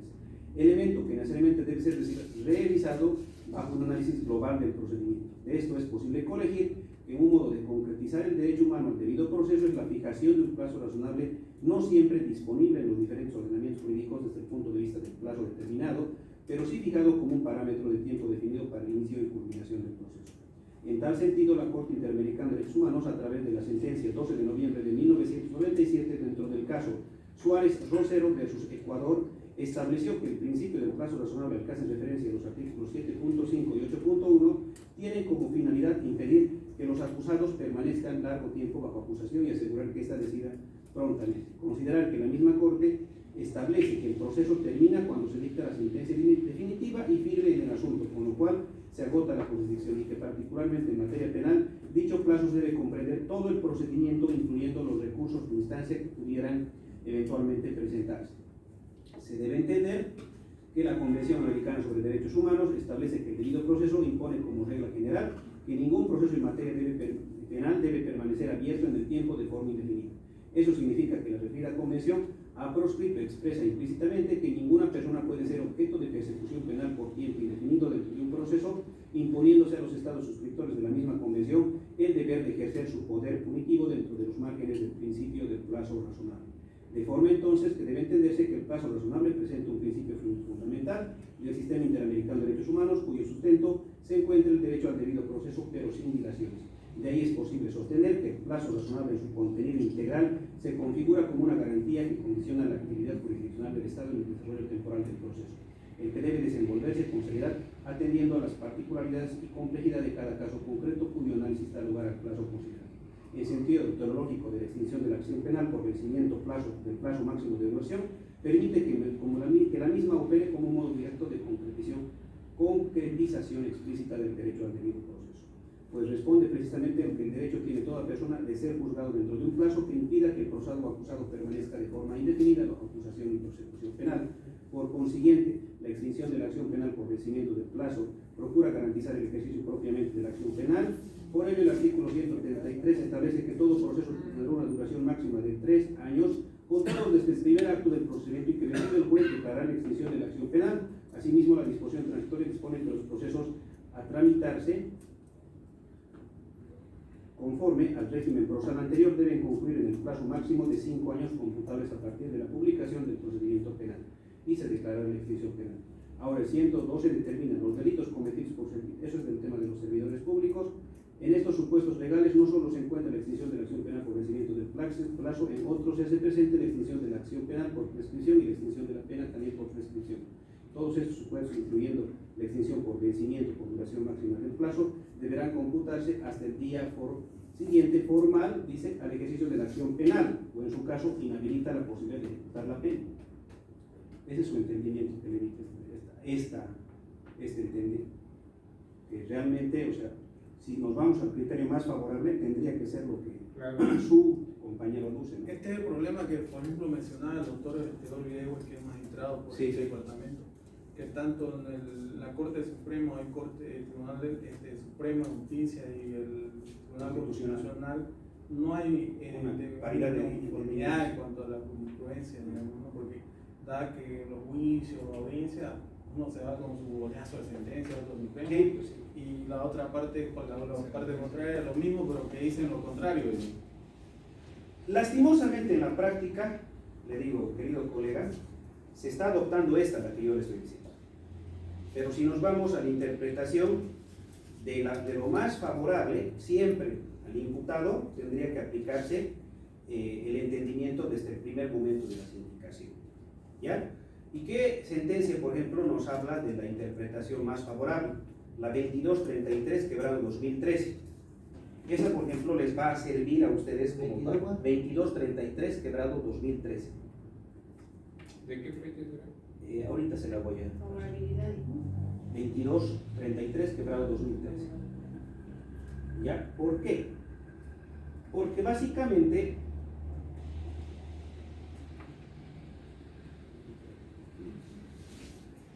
mediante esta sentencia constitucional, ¿qué es lo que se ha dicho en este año, ya en el año 2013? Que van a haber, dice, criterios del mismo Tribunal Constitucional que van a ser contradictorios o que no van a seguir una misma línea. Entendamos que en el Tribunal Constitucional hay diversas salas, 4 básicamente las que están haciendo sentencias, y una es la sala especial justamente que se encarga de la admisión, ¿ya? Entonces van a haber diversas sentencias. Entonces, ¿qué es lo que ha dicho la sentencia constitucional? ¿Qué vamos a hacer entonces? ¿Cuál vamos a aplicar? Ayer me dice lo que dice su compañero, al día siguiente, bueno, en todo caso, desde esta sindicación, desde la notificación con la citación de la demanda, ya empiezo a computar mi plazo. Sería la primera sindicación, ¿no ven? Y el otro me dice que desde la notificación con la imputación formal por el procesamiento, porque el procesamiento dice que empieza desde esa fecha, el proceso propiamente dicho. Entonces, ¿qué hacemos? Dice. Esta sentencia constitucional dice que la sentencia en vigor será la que tutele de mejor manera el derecho en favor del imputado, o en favor en ese momento del que invoque el precedente y se considere el núcleo o el sector más vulnerable. ¿Ya? Entonces, ¿qué es lo que hace? No necesariamente se van a ir a que una sentencia sea 2019. Si se van a una sentencia, esta es una sentencia 2019, esa es su sentencia, y he escuchado en muchas audiencias acá, esa es su sentencia del fiscal, señor juez, su sentencia de la otra parte es 2010, 2011, esta es 2019, recién salidita, le dicen del horno, acá se la estoy trayendo. Algunos vocales recién están leyendo, los jueces no ven, que hasta que había salido el sentencial. No se va a ir, dice, a eso, porque tendría que modularse bajo justamente el principio de la autonomía progresiva de la voluntad y de la progresividad, en todo caso, de los derechos, y la prohibición de regresividad. ¿Qué significa? Que cuando yo ya he reconocido un derecho, no puedo dar dos pasos atrás. Si yo ya lo he reconocido, por ejemplo, con la ley 1173, y esto va a traer muchas consecuencias, que los presupuestos para la detención preventiva ya no son 2, sino son 3. Ahora, 233, ¿a ver? 1, 2 y 3. Y tienen que ser los 3 concurrentes entre sí. No puedo solamente aplicar 1 y 2 y quedarme con el 3.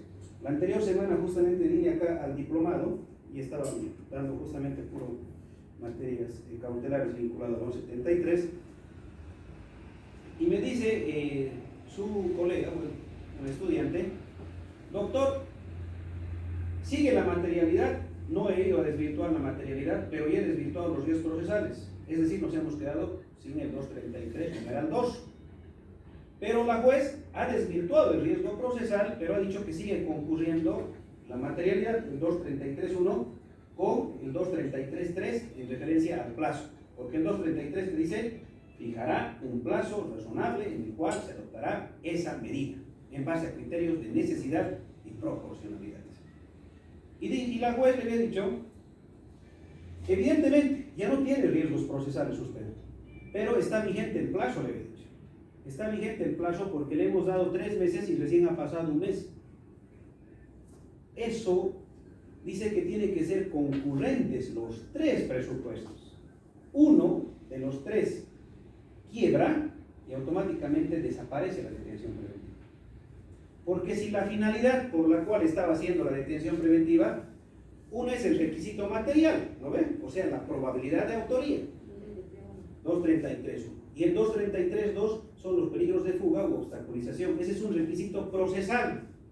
Y si ustedes leen cualquier libro, doctrina, jurisprudencia en materia de medidas cautelares, les van a decir siempre que por el derecho justamente a la presunción de inocencia, no solamente se puede agarrar de la materialidad la detención preventiva, jamás, jamás, inclusive en delitos flagrantes. ¿Sabían eso, no ves? Porque el primer procedimiento del delito flagrante establecía de que una sola de las 2 vertientes, es decir, 233.1 o 233.2, ya estaba concurrente y ya procedía, dice, la detención preventiva. Imagínense esa ilogicidad, imagínense esa. Pero dice que procedía así. Han tenido que meter una sentencia considerando una acción de libertad y la acción de libertad le ha dicho, no, inclusive en delito flagrante, no solamente debe considerarse la materialidad, sino tiene que haber también el riesgo procesal objetivo, dice. ¿Por qué? Porque es el fomus boni iuri, ¿no ve? Que es la materialidad, y el periculum in mora. ¿Por qué? Porque la finalidad de la detención preventiva no es ya determinar una pena anticipada. Si fuera así, ya no estamos en juicio, pues directamente en la medida cautelar, todos allá y terminamos. Claro. ¿Por qué le he dicho? Porque inclusive en delito flagrante, pese a que conozcamos la materialidad, ese imputado tiene derecho a defenderse. Pero ¿de dónde van a decir? ¿Cómo se va a defender si con las manos en la masa lo hemos encontrado? Estado de necesidad, legítima defensa. ¿Acaso no tiene la posibilidad de ir a probar eso en un juicio? Por ejemplo, que lo hayan encontrado inmediatamente después del hecho, se le ha acuchillado, falleció, yo estoy corriendo y ¡pah! Y evidentemente en ese momento materialidad hay, lo he matado. Incluso por asesinato, probabilidad de autoría, ya hay, vamos a decir. Sucede que dentro de la investigación, cuando hacen el levantamiento del cadáver, un arma de fuego, lo encuentran, le hacen la prueba de guantelete al occiso y evidentemente le ha percutado. Y los testigos vienen y ratifican y dicen, esta persona estaba con el arma de fuego, ya por matarlo, ha percutado, inclusive ha sonado un poco, ahí ha ido arriba, y haya aprovechado para zafarse y le ha dado un cuchillazo al otro. Listo. La teoría del caso ya cayó del Ministerio Público y lo absuelvo de pena y culpa por legítima defensa, ¿no ven? Un medio desproporcional, un arma de fuego frente a un arma blanca, completamente desproporcional. Entonces les han dicho que inclusive en esos casos de flagrancia tienen derecho a defenderse, pues, tienen derecho a defenderse. Por eso es de que le decía a su compañera, apele, porque es ilógico que no haya ya riesgos procesales, una necesidad de detención, y siga por el tema del plazo queriéndola detener. O sea, ya se ha roto la necesidad que tenía de el peligro de fuga o obstaculización. O sea, cualquiera de los 3 deja de ser concurrente y tiene que proceder otra medida cautelar que no sea la detención preventiva. Entonces, como podrán ver, hay esa interpretación de los derechos que de la misma manera debe ser aplicable en la justicia penal juvenil. Es decir, no puedo desconocer los derechos que para el adolescente ya los he reconocido. ¿Y qué derechos he reconocido constitucionalmente para el adolescente? Que todo el sistema penal para adulto, todo en cuanto significa sus institutos, medidas cautelares, excepciones, incidentes, todo lo que tenga que ver, plazo razonable, celeridad, todo ello va a ser mejormente aprovechado por la justicia penal para adolescente. Y es más, a ese adolescente debo darle todavía más posibilidades para que se evite que tengan que purgar, en todo caso, ser sometidos a un centro de rehabilitación, no a una cárcel, pero a un centro de rehabilitación. Una pregunta, doctor. En el Código Niño y Adolescente están los requisitos para la cesación. Sí, en el 293, al revés. La 1173 abarca. Ahí ya, sí. La 1173 también abarca.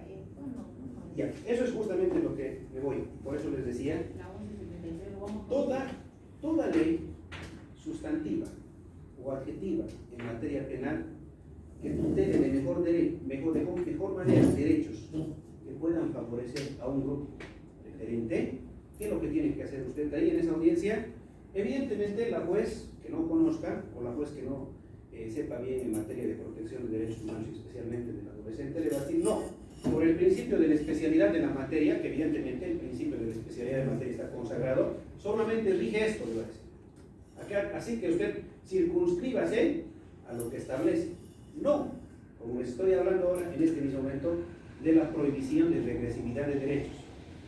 La Constitución respalda que todos los institutos procesales para el adulto pueden ser automáticamente utilizadas y beneficiadas siempre y cuando sea preferente para el adolescente. Entonces, invoco 256 de la Constitución y 410 que me van a llevar de manera directa a la Convención sobre los Derechos del Niño. 256 y 410 de la Constitución. El famoso, digo, 256, porque ustedes bien saben que con el 256 constitucional es el que quiere hacer prevalecer o quería hacer prevalecer supuestamente el derecho humano, dice, ¿no ven?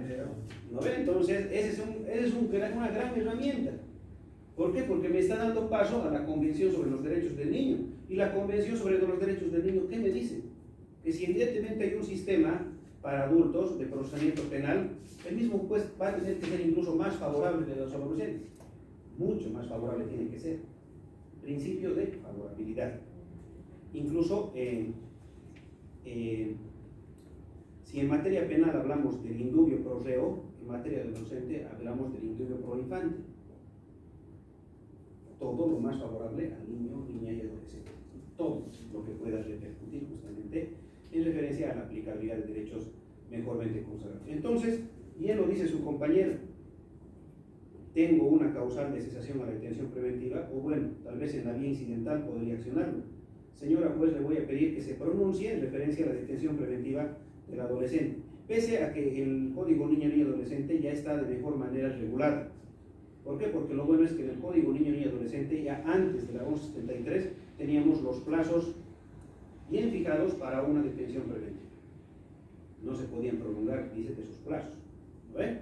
Entonces, en referencia a ello, ya había esos criterios de los plazos razonables. Pero, por ejemplo, ¿qué instituto puede ser aplicado de mejor manera? El instituto de la prescripción.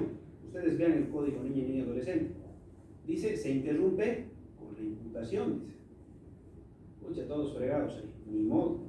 Se fregó con la imputación porque la fiscal va a recibir un caso y generalmente en casos de niños adolescentes son flagrancia o pocos casos que son mediante procesos ordinarios, pero que rápido consiguen una imputación justamente por el tema de los plazos, porque son muy cortos los plazos en materia de niñez y adolescencia y evidentemente ya rápido imputan y cuando ya estaba faltando un día para la prescripción. Entonces agarramos y decimos, ¿será esto lógico? Porque el Código de Procedimiento Penal refiere de que la prescripción solo puede ser interrumpida con la rebeldía, para nosotros, para los mayores. Entonces, la lógica sería que si es que para los mayores se está reconociendo la rebeldía, para los menores con mayor razón, pues, evidentemente les digo, en un criterio sesgado les van a rechazar, pero vayan a la vía de la apelación, vayan a la vía de la acción de amparo constitucional si corresponde, desde el paradigma justamente de la progresividad de derechos y el amparo tutelar que tienen todos los derechos para mayores imputables que pueden ser subsumidos a los adolescentes en conflicto con la ley penal. Pueden ser subsumidos y deben ser subsumidos por toda autoridad. ¿Ya? Pasen a su ley, por favor. vamos a verificar este triple condicionamiento emanado en el artículo 3.1 de la Convención sobre los Derechos del Niño. Derecho, por una parte, a que sus intereses siempre prevalezcan frente a otras consideraciones en el momento de adoptar una decisión legislativa, administrativa o judicial. Por ejemplo, a diferencia del procedimiento común en materia de la niñez y adolescencia, la persecución únicamente recae sobre el Ministerio Público. Ustedes van a querer presentar su acusación particular, alguna vez que lo intenten, háganlo, una acusación particular ante el juez de la niñez y adolescencia. No hay esa vía, no existe. Evidentemente la víctima tiene el derecho a ser oída, ¿no? Y justamente eso es lo que reclamaban acá en el caso mal llamado La Manada, decían. No, pero acá está la víctima, la acusación particular, la parte civil. Grande, no puede ingresar en esta área, no hay acusación particular. Más directo, La víctima puede participar, pero también dice la jurisdicción que deberá precautelar los derechos de la víctima y del imputado. Cuando se trata de víctima menor, imputado menor, por ejemplo, o de víctima de agresión sexual, imputado menor, no se le puede pues poner frente a su agresor criterios de revictimización. No se le puede. ¿Y cuál es la participación de la víctima entonces en el proceso? Únicamente en calidad de objeto de prueba. Mediante una cámara GESEL, digamos, va a prestar su testimonio. No le voy a agarrar y le voy a decir, como en los juicios ordinarios, en estos delitos de violación o de agresión sexual, venga la víctima, póngase frente a su agresor, empiece a decirle todo lo que quiera.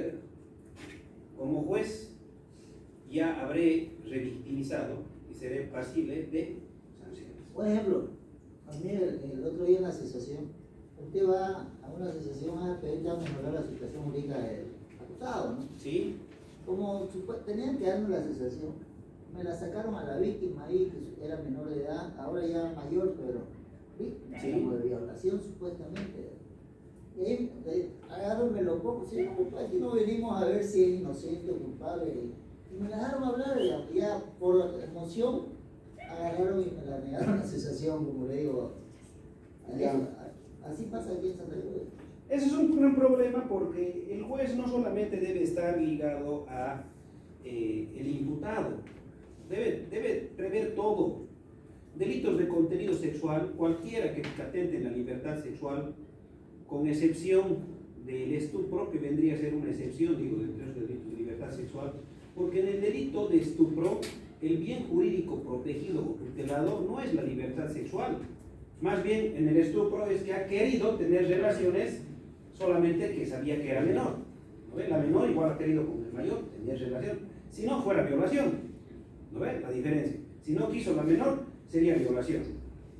Es por eso que inclusive muchos ahora se están arriesgando que cuando se los cautelan por el delito de estupro, los jueces, ya había acá 2 casos, rechazan el procedimiento abreviado para la suspensión condicional de la pena porque la 1173 implementa una parte que dice la suspensión condicional del proceso y la suspensión condicional de la pena no procederán en aquellos delitos de contenido sexual. Ha implementado eso. Y anteriormente a eso, todos los que nos íbamos a estupro, 3 años fuera, abreviado, ¿no ves? Váyase a su casa.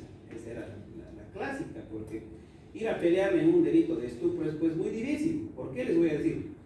Porque para tener una relación de acceso carnal ha tenido que haber seducción. Cuando no hay relaciones consentidas sin seducción, o sea, tendría que ser con venda, ¿verdad? No sé, no me imagino. Básicamente va ligado ese elemento constitutivo del tipo penal a el objeto, ¿no? Del mismo delito. Entonces, el entendimiento que estamos manejando allí en Sucre, porque lo hemos planteado justamente con una acción de libertad, nos negaron la suspensión condicional de la pena, se fue al procedimiento abreviado, y con una acción de libertad justamente el juez Contralor de Garantías nos dice de que la libertad sexual no es el bien jurídico objetivo de este tipo penal, a diferencia de los demás delitos contra la libertad sexual, porque no se le ha atacado a la víctima su libertad sexual, más por el contrario, ha decidido, ha elegido. Entonces, plantéenlo, de esa manera, porque evidentemente no está bien aperturada todo lo que nosotros entendemos libertad sexual. Ahí entre estupro, abuso sexual, corrupción de menores, agravada incluso, violación, todo eso ingresaría. Pero si nos vamos a disgregar cada elemento o cada tipo penal en específico, vamos a encontrar variaciones. Vamos a encontrar entre tipo penal y tipo penal. Por ejemplo, ustedes ya han debido llevar en el derecho penal sustantivo de que el Ministerio Público comete el gran error de que en todas las acusaciones por estafa, esterionato, estafa, esterionato, estafa, esterionato, estafa, esterionato. A ver, todo, sí, va casi siempre de la mano. Ha cometido 2 delitos. No podría darse porque no pueden ser concursos si se basan en el mismo hecho. ¿Por qué? Porque, por ejemplo, la estafa es lo general y el esterionato es lo específico. ¿Ya? Porque igual para el esterionato ha tenido que existir pues, el elemento, por ejemplo, de engaño ardido. El hecho de no haber puesto a conocimiento, por ejemplo, del comprador, que yo ya lo había vendido a otra persona el mismo bien inmueble. Es una forma de engaño. Solamente que está con unos elementos constitutivos propios del tipo penal y diferenciados. Entonces, no puedo fundar un concurso. Ustedes saben que el concurso, si en todo caso real, me lo van a dar una condena de 8 años o hasta 7, 8 años, porque puede ir hasta la mitad de la pena del delito mayor sumado al máximo del quantum de la pena del delito inicial, que es 5 años. 5 más 2 y medio, 7 años y medio. Me lo pueden dar por el concurso. Pero si estamos hablando del mismo hecho, sería como que juzgar 2 veces sobre un mismo hecho. Constitucionalmente está impedido, ¿no ves? Juzgar 2 veces sobre el mismo hecho. Entonces, en la calificación de los tipos penales, de la misma manera, ¿no? Tenemos que ir objetivamente a cada bien jurídico en específico tutelado. Y les decía, la acción pública es entera. ¿Qué pasa si un adolescente comete calumnia o difamación? ¿Qué pasa ahí? ¿Qué pasa si es que hay apropiación indebida por parte del adolescente? Diferencia, ¿no ve? De la estafa con la apropiación indebida. ¿Cuál es la diferencia? Entre estafa y apropiación indebida. Entre apropiación indebida y abuso de confianza también hay diferencia. En la apropiación indebida no hay engaño previo. Yo le entrego 100 bolivianos, sé que está poseyendo, no hay ningún problema, y su compañera aquí agarra y cuando yo le digo devolverme los 100 bolivianos me dice no. Sucede que ahora me han gustado tus 100 bolivianitos y me los voy a quedar. Y luego le vuelvo a exigir devolverme y no me lo devuelve. Se ha apropiado indebidamente de mi patrimonio. No hay estafa, ¿no? Nunca me he engañado. Mucho se ve eso cuando se equivocan y mandan plata a cuenta de otra persona y saben, se notifica que tienen que volver y ya no, ahí le meten mucho. Claro. No, pero ahí, por ejemplo, habría un error de tipo. ¿Por qué? Porque en este delito, el sujeto activo ha llegado a tomar conocimiento de una posesión lícita de la cosa. Yo le he entregado y ella conocía que le iba a entregar. Ha habido consentimiento, voluntad, todo en la entrega. No ha habido ningún problema ahí. Está con conocimiento, pero se lo queda la cosa, sabiendo que ya tiene la obligación de devolverlo. Normalmente, pero esto de las cuentas lo notifican porque le ha ingresado esa plata y que ellos tienen que ver que no. Y una vez que tiene la obligación, ahí evidentemente ingresa todo. Ahí ingresa todo. Ahí es cuando ingresa todo. Entonces, en ese tipo de delitos, agarramos y nos ponemos a decir qué es lo que pasa. Entonces, ¿cómo hacemos? La instancia por el Ministerio Público. Y el Ministerio Público les va a agarrar y les va a decir, no, nosotros no tratamos ese delito de acción privada. En ese momento, con su ley 548, señores, ustedes son los únicos, no hay persecución de acción penal privada. Van a tener que aperturar proceso de delito de acción privada, pero en la vía pública. Tienen que aperturar. No significa que se va a quedar sin investigar el delito ni nada de aquello. ¿Cuál sería el fundamento jurídico específico? Del código, ahorita se los voy a leer.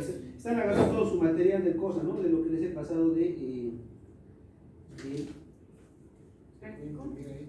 ahorita les voy a decir, por favor. A ver, por favor, ahorita se los voy a leer. Un minutito. Eso, ¿no? lo han impreso. Sí.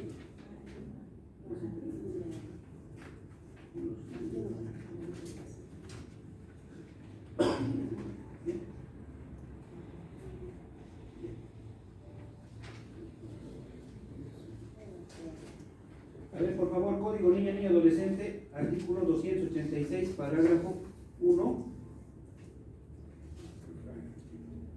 Participación de la víctima. Ya, a ver, léalo, por favor. La víctima podrá participar en el proceso por sí sola o por intermedio de una abogada o abogado, o mandataria o mandatario, intervenir en forma oral o escrita y formular los recursos correspondientes cuando lo crea necesario para la defensa de sus intereses. Ya, el 283 más, por favor. Ejercicio de la acción penal. La acción penal contra personas adolescentes pública, sin diferenciar si se trata de delitos de acción privada o pública. Ahí está. Clarito, ¿no? 283. Entonces, no es que nos vamos a quedar sin que se haga justicia. Le vamos y le decimos, fiscal, usted tiene la obligación, es delito de acción privada, pero ahí dice que usted tiene que seguir, porque no hay el juez de sentencia para la acción privada. Principio de interpretación. Cuando una norma admita más de una interpretación, se adoptará oficialmente aquella que más favorezca la plenitud de ejercicio de los derechos de los niños. Lo que les decía con la progresividad de los derechos y la prohibición de regresividad de los mismos, amparados en el 256 y 410 de la Constitución. Norma procesal. En el momento de adoptar una decisión legislativa, administrativa o judicial, se debe incluir un análisis y evaluación proyectada de las consecuencias, sean positivas, negativas, de la adopción de tal decisión. Una autonomía inmediata, orientada y amparada. Ello siempre desde la autonomía progresiva de la voluntad. Entonces, básicamente les decía que al ser sujetos tutelados de derechos, los mismos tienen las facultades, inclusive para actuar y poder hablar en el proceso penal por adolescente en cualquier momento. No puede restringirle la juez. Uno, por el uso justamente de su derecho a la defensa material, por una parte, pero principalmente porque en cualquier momento él, justamente por los criterios de desjudicialización, va a tratar de sustanciar de lo más rápido el proceso. En materia de la niñez y adolescencia, les decía que lo último que va a buscar la autoridad jurisdiccional es que el proceso empiece y termine con pruebas, con todo. Tanto Ministerio Público como Autoridad Jurisdiccional, Defensoría de la Niñez y Adolescencia, que siempre debe acompañar al adolescente en conflicto con la ley penal, tiene la obligación de evitar la judicialización justamente de los actos investigativos y procesales, porque todos se van a realizar en presencia del adolescente. ¿Qué es lo que busca esta justicia penal restaurativa? Que no se le afecte con estos, vamos a decir así, efectos nocivos del proceso, porque quieras o no, somos abogados, nos conocemos. Cuando estamos en el juicio vamos a empezar a debatir fuerte, ¿no ven? Nos vamos a sacar las crestas, como se dice, y el adolescente va a estar ahí escuchando.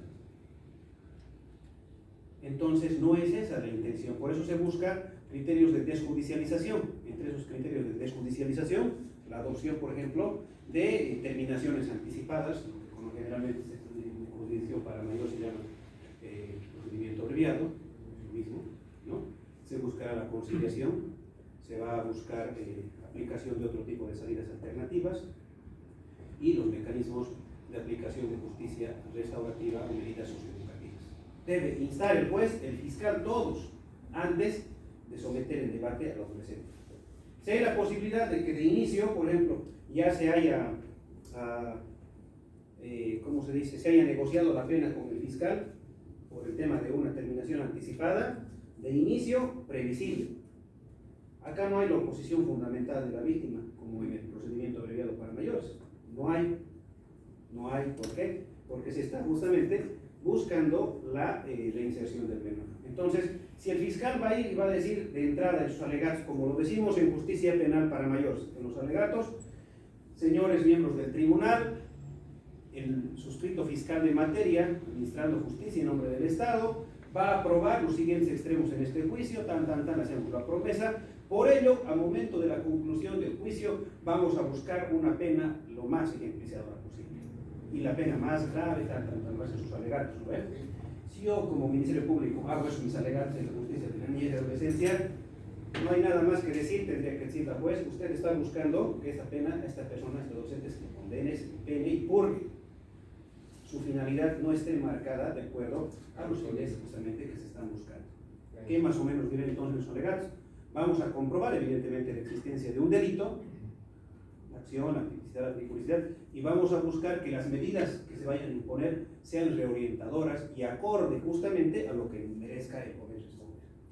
Eso tiene que responder la petición del Ministerio Público, no ir a buscar, como se dice, una punición en referencia al delito que se pretende investigar. Y en caso de incumplimiento de esas medidas, por ejemplo, la suspensión condicional del proceso tiene de regla, ¿no?, establecidas que la impone el juez. En caso de que el menor incumpla con las medidas que ponga la juez del menor, ¿qué? Por el criterio de la corresponsabilidad, justamente, recae responsabilidades disciplinarias por quienes no hagan caso a los mecanismos de justicia penal restaurativa, principalmente Defensoría de la Niñez y CDS. Nada en perjuicio del infractor. ¿Del adolescente? No, a él únicamente se le va a volver a que trate de cumplir justamente las medidas orientadas. No hay, por ejemplo, No se las revoca. Claro. se imponen más gravosas.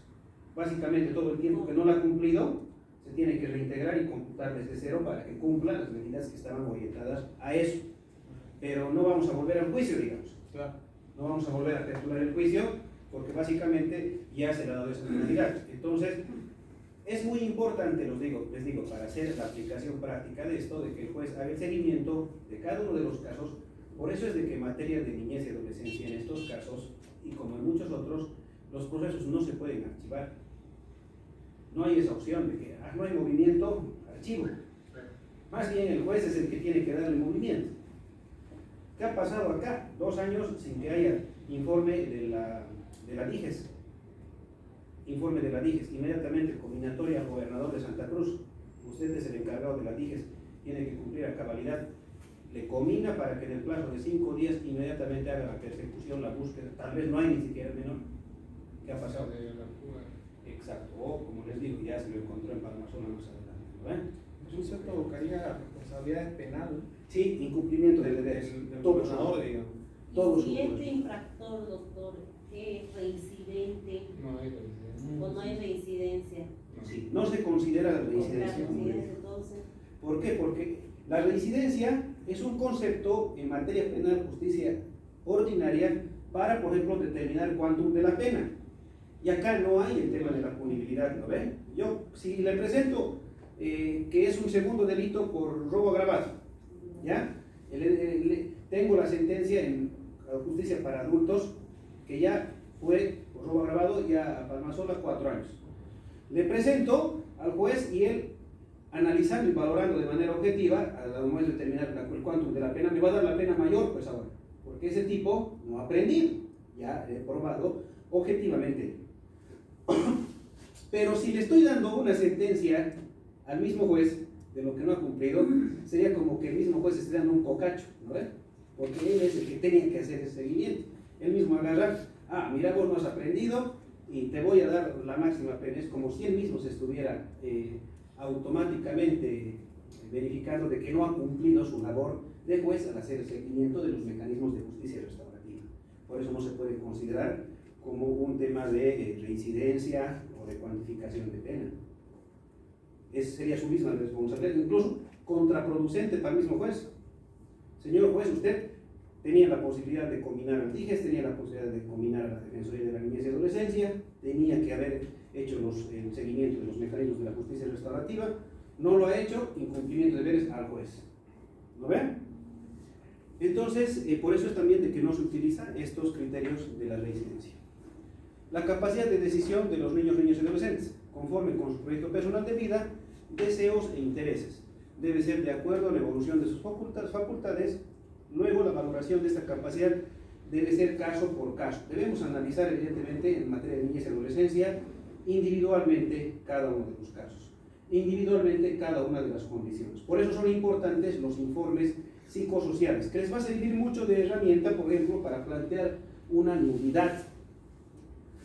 A ver, artículo 301, creo que es. Alcance de la Constitución. 303.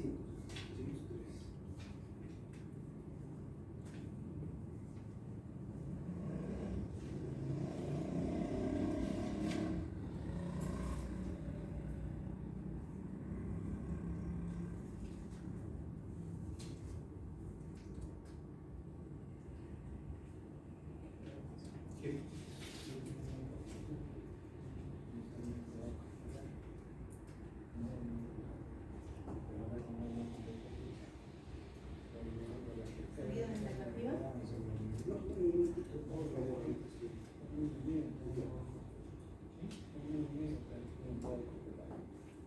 ¿Cómo pedir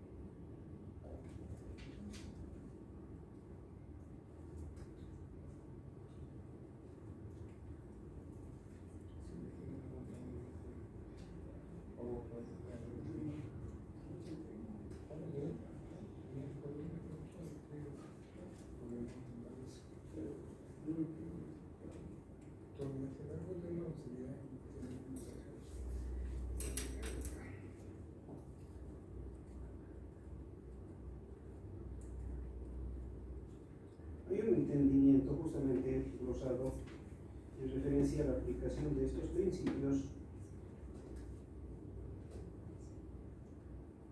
y básicamente el principio y el derecho de ser escuchado, ¿ya? ¿Por qué? Porque al adolescente en conflicto con la ley, no solamente el derecho a ser escuchado es lo que vaya él a referir en su defensa, puede ser que se abstenga, puede ser que se declare, tiene todo ese derecho, eso es igual que los adultos. Pero el derecho a ser escuchado no solamente engloba la declaración del diputado como en justicia penal para mayores. ¿Qué es el derecho a ser escuchado? Engloba a todo el círculo social que le rodea. Entonces, ¿cómo podemos materializar eso? Necesariamente con la presentación de un informe psicosocial, porque ahí recién estaríamos materializando los alcances justamente en referencia a lo que el menor puede establecer y la situación por la que está atravesando. Entonces, ¿cuál es la interpretación que se le daría a este derecho a ser escuchado justamente desde esta posición? Que básicamente, a momento de presentar la imputación formal, el Ministerio Público también mínimamente tendría que haber ordenado la elaboración de un informe psicosocial del menor. Y ustedes van a verificar que muchos de los casos no lo hacen, directamente se van a la imputación. Y eso tiene que ser observado justamente por la autoridad jurisdiccional, porque dentro de ese derecho a ser escuchado no solamente es acompañar, como les digo, la declaración informativa en los casos de justicia penal para el adolescente. Consiguientemente, puede invocar dentro del paradigma justamente del derecho a ser escuchado como una causa de defecto. ¿Qué investigación ha realizado el Ministerio Público para fundar una resolución, como es una imputación formal, por ejemplo, sin haber concedido previamente cuál es el alcance del estrato social que rodea al adolescente, social y psicológico? Entonces, eso también es un alcance normativo para que justamente pueda compensar esa posibilidad de derechos transversales que no puede emitir de alguna manera generalizaciones, sino más por el contrario, en materia de justicia penal para el adolescente, al ser especial, la misma goza de esa plenitud de derechos. Evidentemente, por el miedo, por el temor o la zozobra, muchos adolescentes que puedan cometer delitos pueden llegar a callar, ¿no? O finalmente van a asustarse. Los criterios justamente del proceso penal lo van a atormentar. Al adolescente, a ver que le digan te están metiendo en un proceso penal, no va a ser la misma repercusión que en un adulto. Tú a ese adolescente, básicamente, de jovencito ya lo vamos a traumar. Te van a condenar, te van a mandar ahí donde los chicos del centro, ahí esos te van a poner en tu lugar. Ya le estamos metiendo todo al adolescente como un niño, ¿no? Básicamente, y va a tener un temor que es un trauma ya irreparable a la larga, lo cual justamente debe considerar esos efectos nocivos que pueda acarrear el proceso penal, tanto el fiscal como la autoridad jurisdiccional, para que a la brevedad posible vea la posibilidad de desjudicializar, vea la posibilidad de apartarlo del proceso a ese adolescente. Si es por intermedio de la interposición de una terminación anticipada, ya aunque sea en el régimen privativo de libertad, o sea mayor a 2 años, bueno, que de una vez se vaya con lo mínimo, aunque sea con la finalidad justamente de que pueda a la brevedad posible abstraerse de esos criterios nocivos que le va a acarrear el proceso penal. Por ello es de que debe tener conocimiento del informe psicológico y social, tanto el Ministerio Público como la autoridad jurisdiccional, a momento de emitir cualquier tipo de resolución, sea la imputación o sea la acusación. ¿Y pasaría de que ahí cometa daños civiles un menor de edad, unos 7 años, por decir 16 años? ¿Perdón? ¿Existiría la posibilidad de que cometa daños civiles un menor de edad? Te digo. Ya. Toda persona adolescente entre los 14 y 18 años, evidentemente dentro de la responsabilidad penal también abstrae la responsabilidad civil. Sin embargo, la responsabilidad civil de 18 para abajo, evidentemente ya no hay un proceso, por ejemplo, en materia de niñez y adolescencia, de reparación del daño posterior a la emisión de una sentencia. Necesariamente la reparación civil dentro del derecho a ser indemnizado por parte de la víctima va a recaer sobre sus progenitores. Desde el nacimiento, en un proceso civil, eminentemente civil. Pasamos a la sentencia del hijo. Claro. Consigue, si es un adolescente en conflicto con la ley penal, entre 14 y 18 años.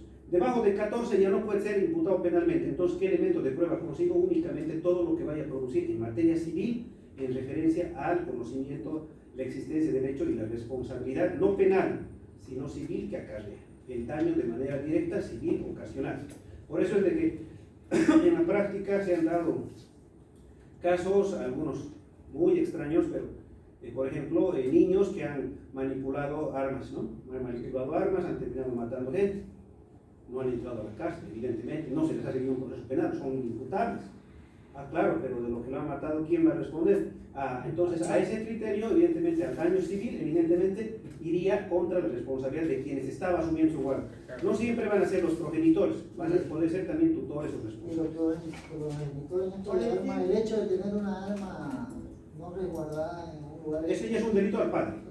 Eso es por portación de armas sin licencia, de acuerdo al artículo 4, de la ley 400. Pero, por ejemplo, si tuviera todo legal, pero la omisión de no cumplir con las formalidades que te da la ley 400, uno no puede tener un arma así. No puede. También te da las formalidades justas. Es como también la aportación de animales peligrosos, ¿no?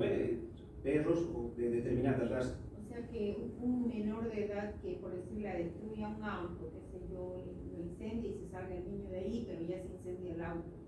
La reparación civil directamente ya de acuerdo al Código Procesal Civil se hace la demanda todo público civil. Civil, todo civil. Se hace una reparación del daño en la vía civil. Solamente, primero, acreditando que el daño lo ha ocasionado alguien que está bajo la tutoría de esa persona. No exime la responsabilidad civil el término de la edad, porque se entiende que si es menor está bajo el cuidado de alguien. Ese es el entiendo. En Inglaterra se dio un caso hace poco, doctor, de una niña de 4 años, en una exposición de auto Audi, Garabateó los rayó todos los autos de todos lados, y los rayó. Los padres están civilmente procesados, como ustedes dicen. O sea que este código viene a ser como el procesal penal, ¿no? Sustantivo y también adjetivo, pero, como le digo, con su procedimiento especial. Solamente en referencia al último apartado que dice la justicia penal para el adolescente. Ahí están los institutos, lo cual no significa de que no podamos aplicar entero los institutos del Código Penal y procedimiento penal siempre y cuando favorezcan en mejor medida a los adolescentes. Vamos. Mañana nos vemos. Ya, doctor.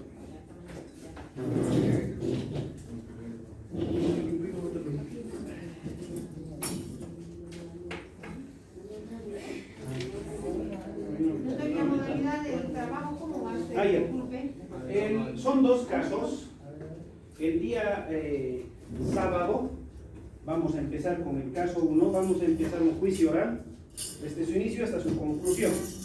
Entonces, que necesito los roles de un fiscal, un abogado de la defensoría por el imputado, del abogado de la víctima en todo caso, también, que evidentemente tiene derecho a participar, no pero ser acusador particular, que es muy distinto, y el juez y las funciones que podrían repartirse, las demás pueden intercambiar entre testigo, el de la defensoría, por ejemplo, el psicólogo, porque a diferencia, por ejemplo, del proceso penal para adultos, ustedes van a verificar que la primera que debe entrar a atestar o defender su informe es la trabajadora social de cada equipo interdisciplinario. Cada juzgado de niñez y adolescencia tiene un equipo interdisciplinario. Y esa psicóloga y ese trabajador social hacen un informe del adolescente en conflicto con la ley penal. Por eso les digo que más que escuchar la versión del mismo menor, ese informe es el que tiene mayor clave. O sea, y eso tenemos que presentarlo, solamente vamos a exponer. Vamos a, claro, ustedes háganlo acá en borrador, no hay ningún problema. Simplemente que ahí están justamente todas las directrices del simulacro para que ustedes les vayan a poder ejerciendo los roles. Doctor, ¿y todo comienza con un informe en realidad? Cuando... En el juicio sí, va a pasar la trabajadora social o la psicóloga a fines de ratificar y explicar su informe. Es como un perito. Como un perito en juicio ordinario. Y ahí no va a calificar, ¿no? Ahí no pone la nota. Sí. Profe, pero sería mañana cuando vengan todos los compañeros para saber. Claro, para seguir organizando, porque Sí. mañana todavía no. Y si no, Hacemos las partes mañana los bolos Claro. y juez todo eso y planchamos sorteo, ¿no? Sí, Que sí. no toque. No, y, no. dependiendo, y si no somos muchos, podemos un solo grupo hacer. Pueden ser, hay dos casos. Ya,